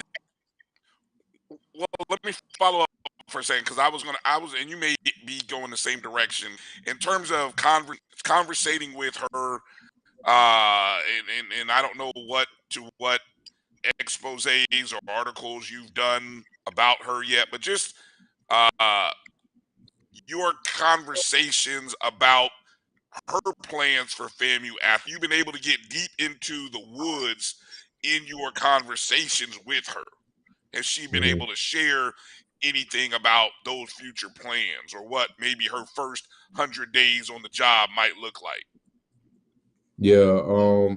So yeah, me and her have gotten to talk about things like that. And first off, just to kind of take off the reporter hat for a second, I told VP AD Sites, I told her, I said I feel like they got them a good one. I feel like you going. I think she's going to do well on the job. She's already putting in the work to do it. I saw yesterday she was at softball practice. Just in the turf talking to them. Man, she's done that. Though she's doing everything that she said she was going to do so far. I know it's early, but everything that she said she was going to do, she's did it. I got to talk to her over the holiday break also. Man, it's like she already kind of set the groundwork. She hit the ground running because just what a day or two after she officially started, they were making new hires within the athletic staff. So I believe that was her first no, that was her first order of business, to kind of fill out that athletic staff. And, because like one of y'all said, at times we didn't have the leadership and the staffing to do certain things. So I think that was her first order of business. So yeah, I think she's gonna do a very good job for family. I think they got the one with that one. Kofi, go ahead. I don't know if where your question was, but go ahead. What were you gonna get in there? I was going to ask, obviously you were at the 220 club meeting today. You heard from Coach Simmons and you heard from AD Sykes. What's your feedback and what's your commentary on what was shared on today? It was a very good meeting. Coach Simmons, he talked about the signees and people that's committing. He said they actually had a visitor. They actually had a visitor today. But and then AD Sites, she came there. It was more so fielding questions. People want to know about tickets and schedule releases and things of that nature. So it was a pretty good. It's always a good turnout. Especially when someone like that is there. So people can feel heard. So yeah, it was a very good meeting. I love the 220 quarterback club, man. I have good food, good conversation, and they always show love when I come there. Good stuff. I was going to ask about the lunches. I was going to ask, is the food good at the lunches? I was curious. Oh yeah. Kelvin, you got anything you want to close up with Gerald on? I guess the only thing I really have is more of a comment, man. I appreciate you coming in and covering my alma mater the way you do, man. I think you do a really good job, and you do it in a professional way, a courteous way, and like you indicated, you try to make sure that you put it in a even if it's something a bit controversial, that you try to take some of the sting out. You do it with with a certain amount of compassion or love. You come from a good spirit, and I know that I appreciate what you bring to the table. So if nobody else told you, man, I appreciate you, man. Keep doing what you're doing. Hey man, I really appreciate that, man. That's the type of stuff that that just keep me going. When I'm sitting down and thinking of stories and just writing, and taking notes, man. That's the type of stuff that keep me going, man. So I really appreciate. A lot of people told me, I'm doing great work. So that's the type of. I'm glad to be getting that type of feedback, man. I just want to just keep it going, and staying consistent with it. I one final, and it sort of it came to mind a little bit after you mentioned you did the story or tweeted out, obviously, after the story about LeBron James scoring his 38,000th in the FAMU shoes. Has anyone said anything about when or how we get LeBron James up on campus? I feel like there's this sort of unspoken, like, we've got this relationship with LeBron and Nike, and it's great that he's representing us in California. And he doesn't come to Florida often, except when they're playing, the Heat and Magic. But at some point, somebody's got to say, when is LeBron and bringing the family up on campus? I'm not talking about the recruiting. I'm not going to mention anything about Bronny and the other son. I can't think of the other one's name right now. Bryce. Lord, we need both of them. But anyway, Bryce. Lord, we need both of them. But anyway, just talking LeBron coming up on campus and experiencing the FAMU culture. Have you asked anybody, or I'm just curious. I'm just curious. Man, I haven't heard any rumblings about LeBron coming on campus. That'd definitely, man, the whole city would be crazy if LeBron James decided to make a trip down to Tallahassee. He might as well make the trip. He wearing the shoes. He said fam over everything. So come on, LeBron, come down and visit, man. Come down and visit the school, man. You already got the shoes on. Hey, Brian, it's basketball season. He kind of busy. Not to mention he got about 5 or 6 different businesses. You know what I'm saying? Yeah. But I agree. I know. We need to have the ask. We need a plan. I know Oregon is coming down to players in basketball next year. Maybe it's trying to coordinate something then makes sense. And I know VP Sykes got some connections back and some Rattlers got some connections with Nike, Converse, all that good stuff. So I think we can make that happen. So it's good to bring it up. But the man kind of busy right now. I get that. I get it. That's why I said I didn't know the next time when the Lakers are coming to Orlando or Miami or anything like that, or even Atlanta. I mean, Atlanta's the next closest. I'm just curious. Hey, don't forget, his 2 sons playing basketball too. So when he ain't traveling with the Lakers and stuff, he got to be daddy. He got to watch them boys. Look, that's why I said we missed the boat by not having him at homecoming. That could have been a recruiting visit and everything. But anyway, we revisit this history here. But I'm gonna ask the question, Gerald, and feel free to ask it around the people you talk to. I'm gonna ask it to as many people as possible. FAMU over everybody. Well, LeBron, come up to Tallahassee. Come on, come to FAMU. LeBron 23. LeBron in Tallahassee in 23.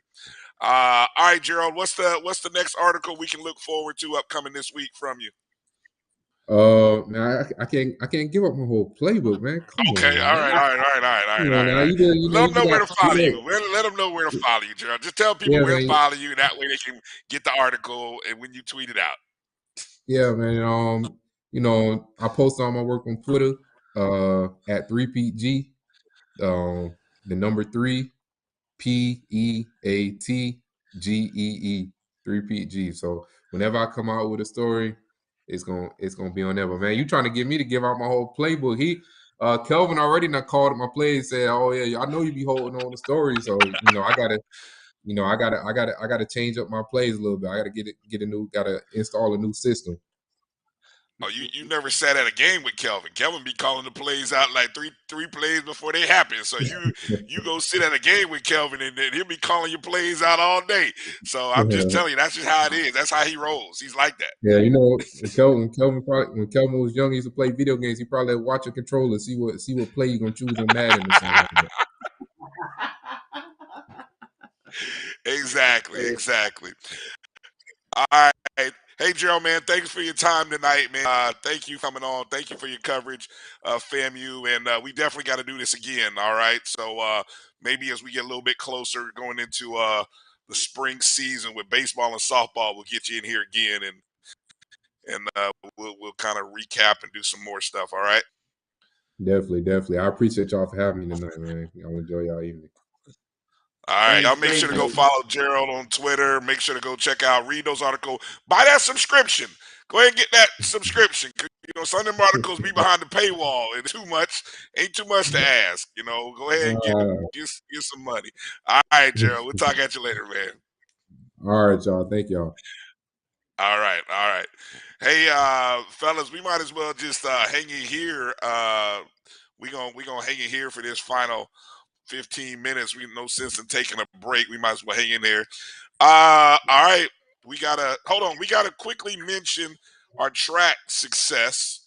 Because I don't wanna And before we get bowling. into yes, And bowling. well, oh yes.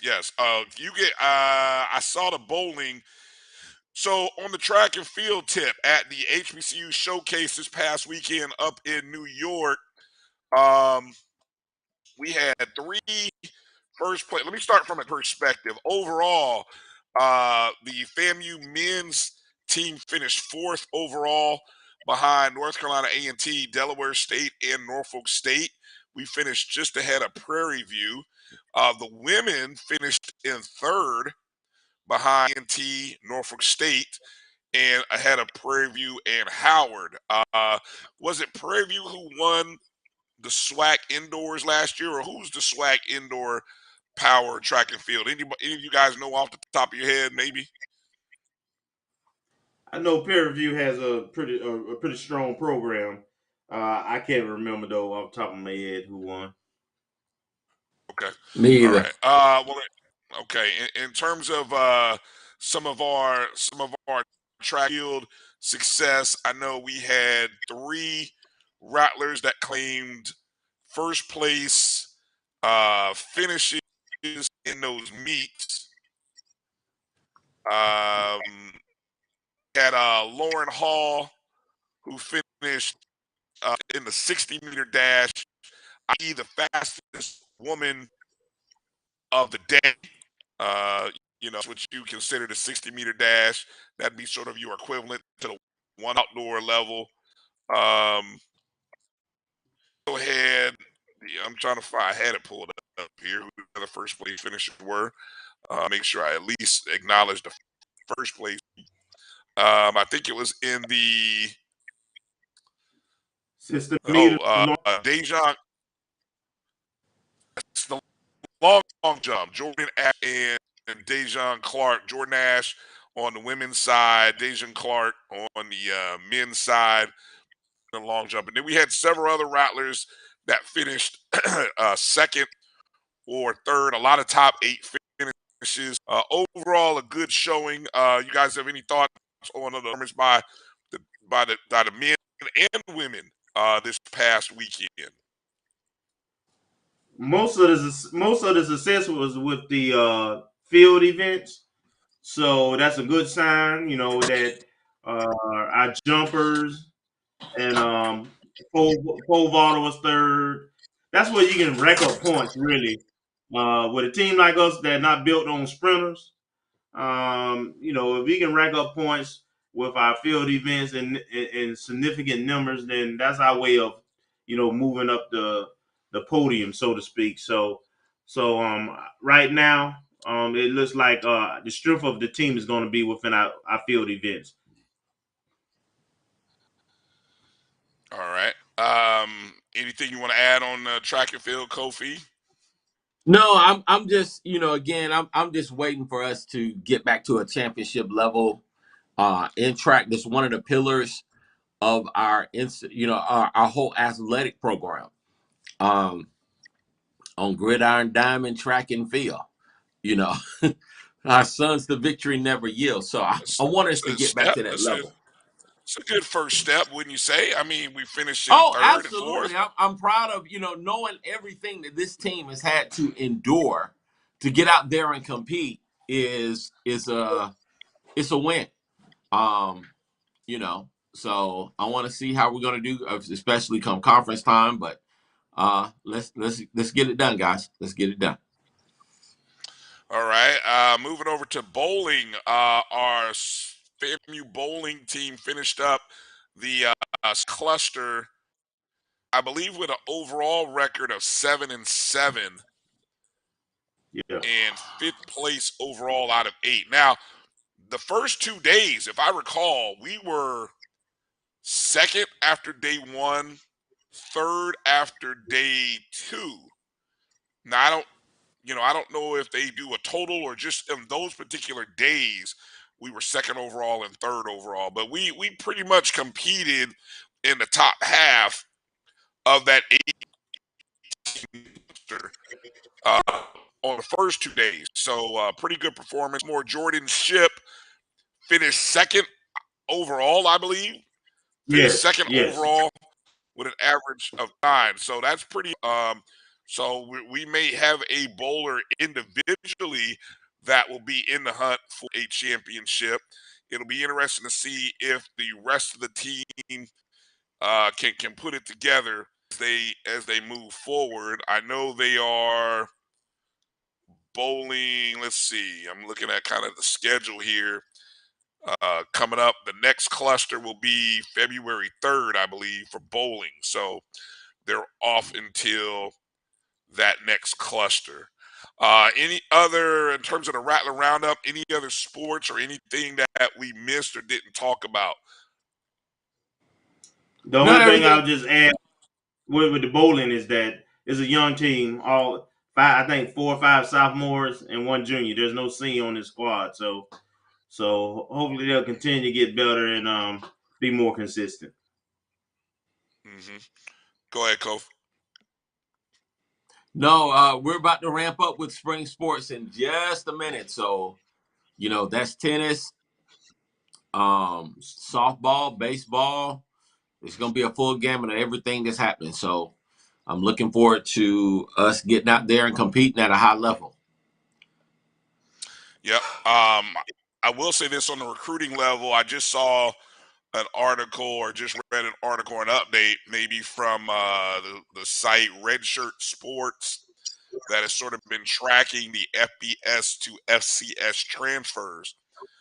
FAMU now has 8 of those FBS to FCS. I did those over the last couple weeks. Incarnate moves up to about we have 8, they have 10. Jackson State has 9. I think somebody said Campbell also has 8. So we are. You heard Nick earlier. There's no doubt that we are moving ourselves into to have another outstanding recruiting class. 2 weeks from today, I believe February is signing day, if I'm not mistaken. That's that Wednesday 1. So we're already starting to plan and figure out what we're going to that particular show. We got to talk before we go about Cat himself, Ed Reed, who got on the social media tip on Saturday and Sunday. By now, you have all seen Ed's comments. Once again, like the former coach from Jackson State, he has riled up the emotion of people who was good to hear what he heard or what you heard. Timing, no, here we go again. Kofi, we don't have much. I want to get your thought, Kelvin. Get your thoughts on Ed Reed's wild, I guess, as we call it, or whatever we're gonna call it, from the past weekend. Okay. I will start off by saying it's like a jungle sometimes that makes me wonder how I keep from going under. Ha ha ha ha ha ha. Broken glass everywhere. People blank on the stage and know they just don't care. All right, so I talked about this earlier, and again, Ed Reed has always had a voice. You know, he's an alpha personality. He's been a leader on a football team. He's been highly successful. He's been around professional environments. And when you leave that professional environment and then you come into an environment that has been as dysfunctional as Cookman has, it can make you mad, you know. And the stuff that they were asking, that he was commenting on, was fixable stuff. And they gave no effort to get that stuff done, you know, which to me is appalling. You know, when you hear stuff like they have not had a permanent president in at least 7 years now. Is that correct? 7 years? They haven't had a permanent president in 7 years. They got rid of one of the greatest ADs in HBCU history. You know, he got Bethune-Cookman, Lynn Thompson got Bethune-Cookman to be able to be competitive in every single sport that they play. And so then you take into account the broken fence that he's driving his cart through, the raggedy track, and then the fact that his office was not clean. So I asked, is that acceptable? The answer is no. It's a resounding no. You know, and then my thing is, how is it he can be there for a week and a half and get pissed off to the point where he wants to see change, and ain't nobody else at Cookman that man? Why isn't Wildcat Nation angry and upset? Why haven't they overthrown that corrupt regime that runs the board of trustees? You know, why haven't they overthrown that whole presidential thing and taken matters into their own hands? At this point, something has to give, because I know this to be a fact. Whatever you mismanage, you will lose. At one point, I would have thought it was unthinkable that Morris Brown would shut down. It was unthinkable. It was like, really, Morris Brown? Shut down? For real? Cookman has got to get the right leadership, and they got to get it in there quick. It's much worse than people are really letting know. They cannot continue to operate like this. And it's going to affect, you know, it'll affect FAMU, because, you know, everybody looks forward to the Florida Classic. But if they don't get it together, there could be some serious ramifications that come as a result of Bethune-Cookman's dysfunction. And we won't be able to just jump in and come like the cavalry and save them. They're going to have to make some wholesale changes, beginning with their leadership. But my point is, again, why ain't nobody else that mad and upset? Why is everybody so calm about it? Like, we have been so desensitized and used to mediocrity that we don't even get mad no more. Is that the standard? You know, oh, don't talk. Look, you knew this man was coming. The least y'all could have done is get some bleach, get some Mr. Clean, some Windex, and wipe down the windows and clean that. Get some pledge and wipe that man's desk. That's the least y'all could have done. And y'all didn't do that. And first impressions are lasting impressions. And you want that to be the first thing that he remembers and sees. And he's supposed to be quiet and calm about that. No, I wouldn't have been. You know, that behind the scenes Going off behind the scenes, that stuff don't work with a lot of these HB. With a lot of these leaders, it don't work. You have to take them out and light they fire. You know, now my question to Ed Reed was, did he not see Bethune before he got there? Did he not know what he was walking into? You know, you right there in Miami, there's no way I just take a job, just be like, oh, just take it. No, I want to tour the facilities. I want to tour the school. I want to see where you all are at. Now, yeah, they experienced 2 hurricanes, right? This past fall, and the team was displaced, so a lot of stuff is in disarray. But I'm, you know, again, just the way I'm thinking, I'm like, did anybody file a darn insurance claim to make sure that the fence got fixed? Did anybody file an insurance claim for the gate? Do they have insurance? You know, these are the things that leaders should do. And at some point, we can't just be sitting up there and just accepting this BS from their administration. They've got to change. I remember when Howard's students got ticked off to the point where they sat in the administration building and wouldn't leave until the changes were made. They've done that on multiple occasions.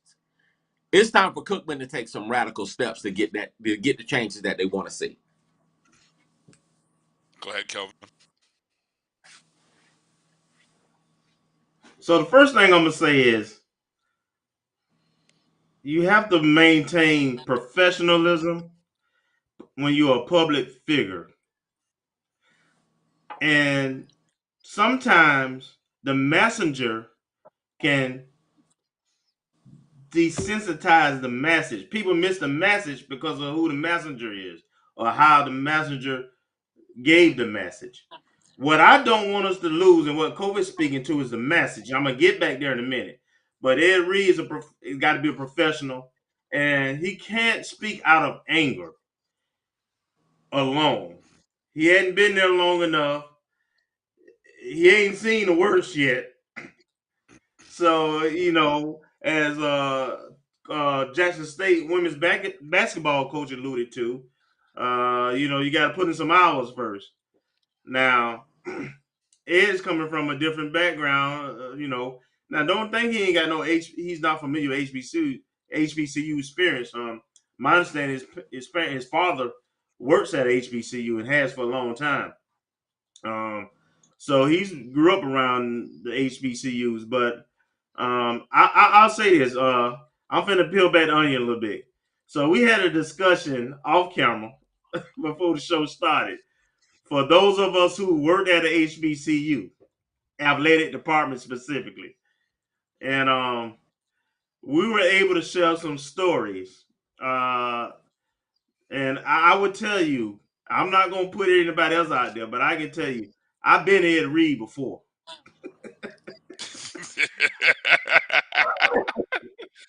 Before social media. Yes, I've been Ed Reed during social media. So the message is real. The message of the dysfunction and the broken mentality of HBCU leadership towards athletics, it's a real message. And in that case, people got mad because he bundled it all together. Just like Dixon said, in reality, we are.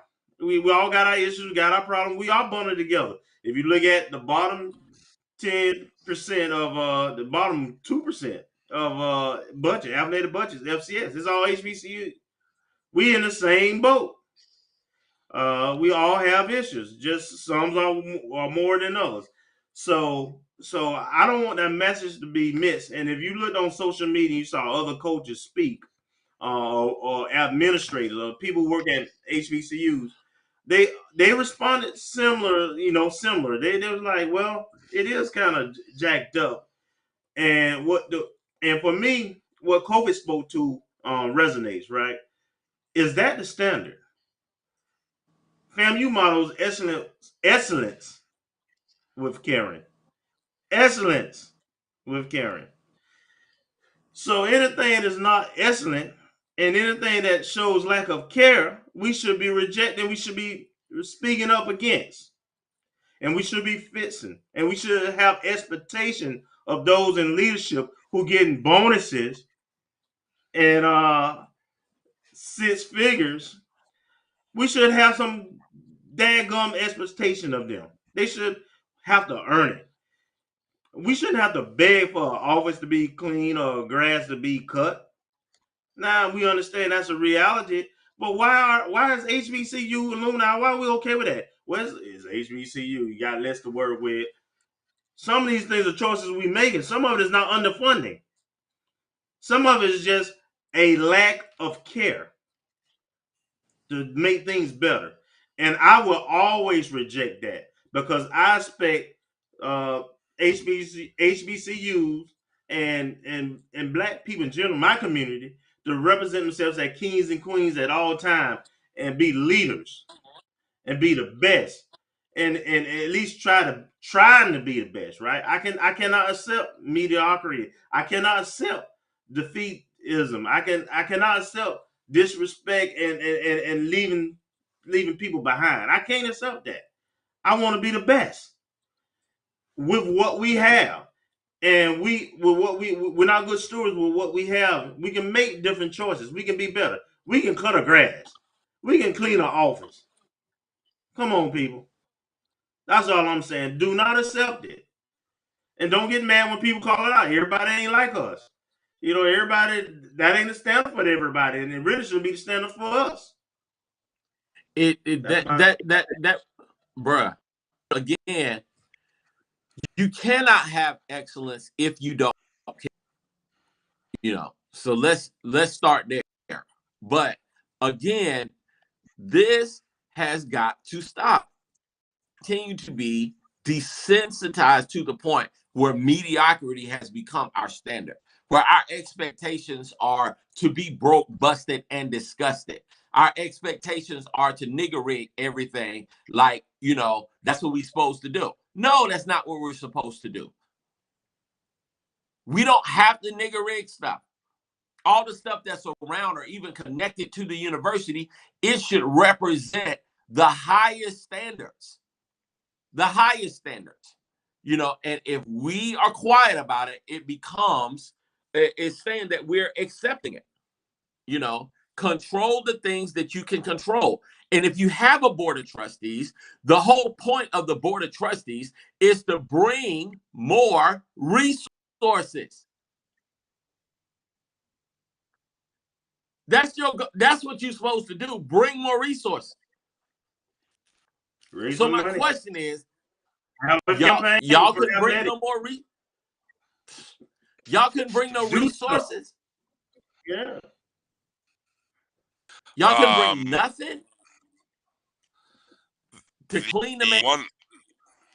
The one part that I think touched a nerve with me that I kind of was disappointed at was the part where he started off, where he ended, I think, by saying something to the effect of short time that he's been there in a week and a half, that he's done more than people have been there for years.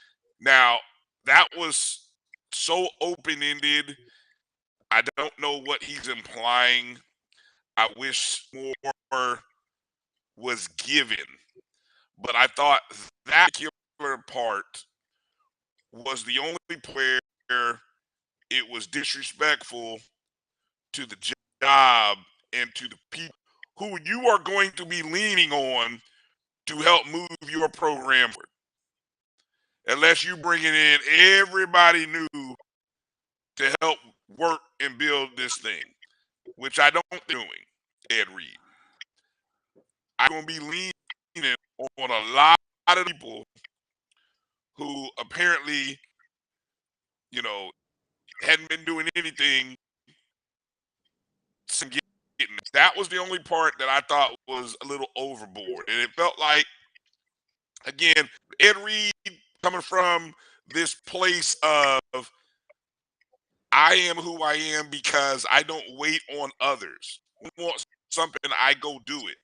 story that's out there in an interview with Joe Buck where he talked picking up clothes off the floor, the locker room, talking about how embarrassed that volunteer fireman coming to the locker room and picking up after grown men. And he was like, yo, man, you take your tape off of your wrist and your ankle, put it in the trash can. Don't just throw it on the floor. With your towel, put it right there in the bin. The bin is there. Don't just throw it on the floor.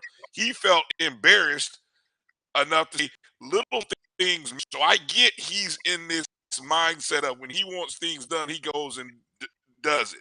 So if cleaning, he was cleaning out there, needed to be clean, go ahead and do it. You hear about it. I didn't need about it. Hear about it.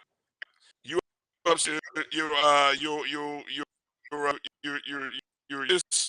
Maybe you moved it. There's still an empty press conference, to my knowledge. Did anyone see it? Did I miss it? Somebody said it was supposed to happen Tuesday. Did it happen? Nope, still hadn't happened. So we still have the Ed Reed, hello to Bethune. But already in 1 week, or 2 weeks now, week and a half, however long he's been there, we've had 2 classic rants, and we've got a clean now, and I've got some clean ideas behind buildings. We still haven't been formally introduced to Wildcat Nation. Timing's everything. I don't think it'll glad with you. It made me thankful to be at FAMU. All of our problems and worries and stresses, I was very thankful for FAMU that we have, and that we don't have that, because everybody's mess ain't the same. That sniper is somewhat after you, buddy. That sniper really wants you bad. He is trying to take you out of there, sir. He is. He's trying to close the show. So let's go ahead and close the show down tonight. I don't know if it came out or not. That's AD cutting him off. That's going to do it for tonight's show. You guys on your way out, I'm looking at the thumbs up. You chat, you guys are disappointing me. The thumbs up needs to go way up. If you guys have been in the YouTube chat, get the thumbs up going here. Pretty disappointing numbers by my measures. Go ahead and make sure you're subscribed. Also on we make sure to come here to show Nick Dixon. Make sure to share that interview. Also Gerald III as well. We appreciate those guys for coming in and joining us tonight. Watson, keep the our men and women's basketball teams are traveling out to you. So keep them in your thoughts and prayers for safe travels. One game at a time, starting on Saturday, Corn State. Check FAMUathletics.com for more information on those game times and listings. And I see Kofi with a finger up. So Kofi, one final thought. No, I'm saying one game at a time. One game at a time. Oh, one game at a time. Exactly. That's all I'm saying. One game at a time. I want to thank Dr. Lori in the chat room for monitoring. Appreciate you, Dr. Lori. And got to thank our producer, our guy, AD Drew, for producing us tonight and getting the job done. So that's going to do the show. Kelvin Rozier, Kelfie Hemingway. I'm Brian Fulford. Rattlers, be good, brother. Don't forget, National 2 weeks away. Let's make sure to be good. Take care, be safe, and make sure watch out for those cats in they carts with their hats on, and watch out. They may be rolling you, and just put this up and tell them, "Get back, Wildcat!" Just strike, and strike again. Everybody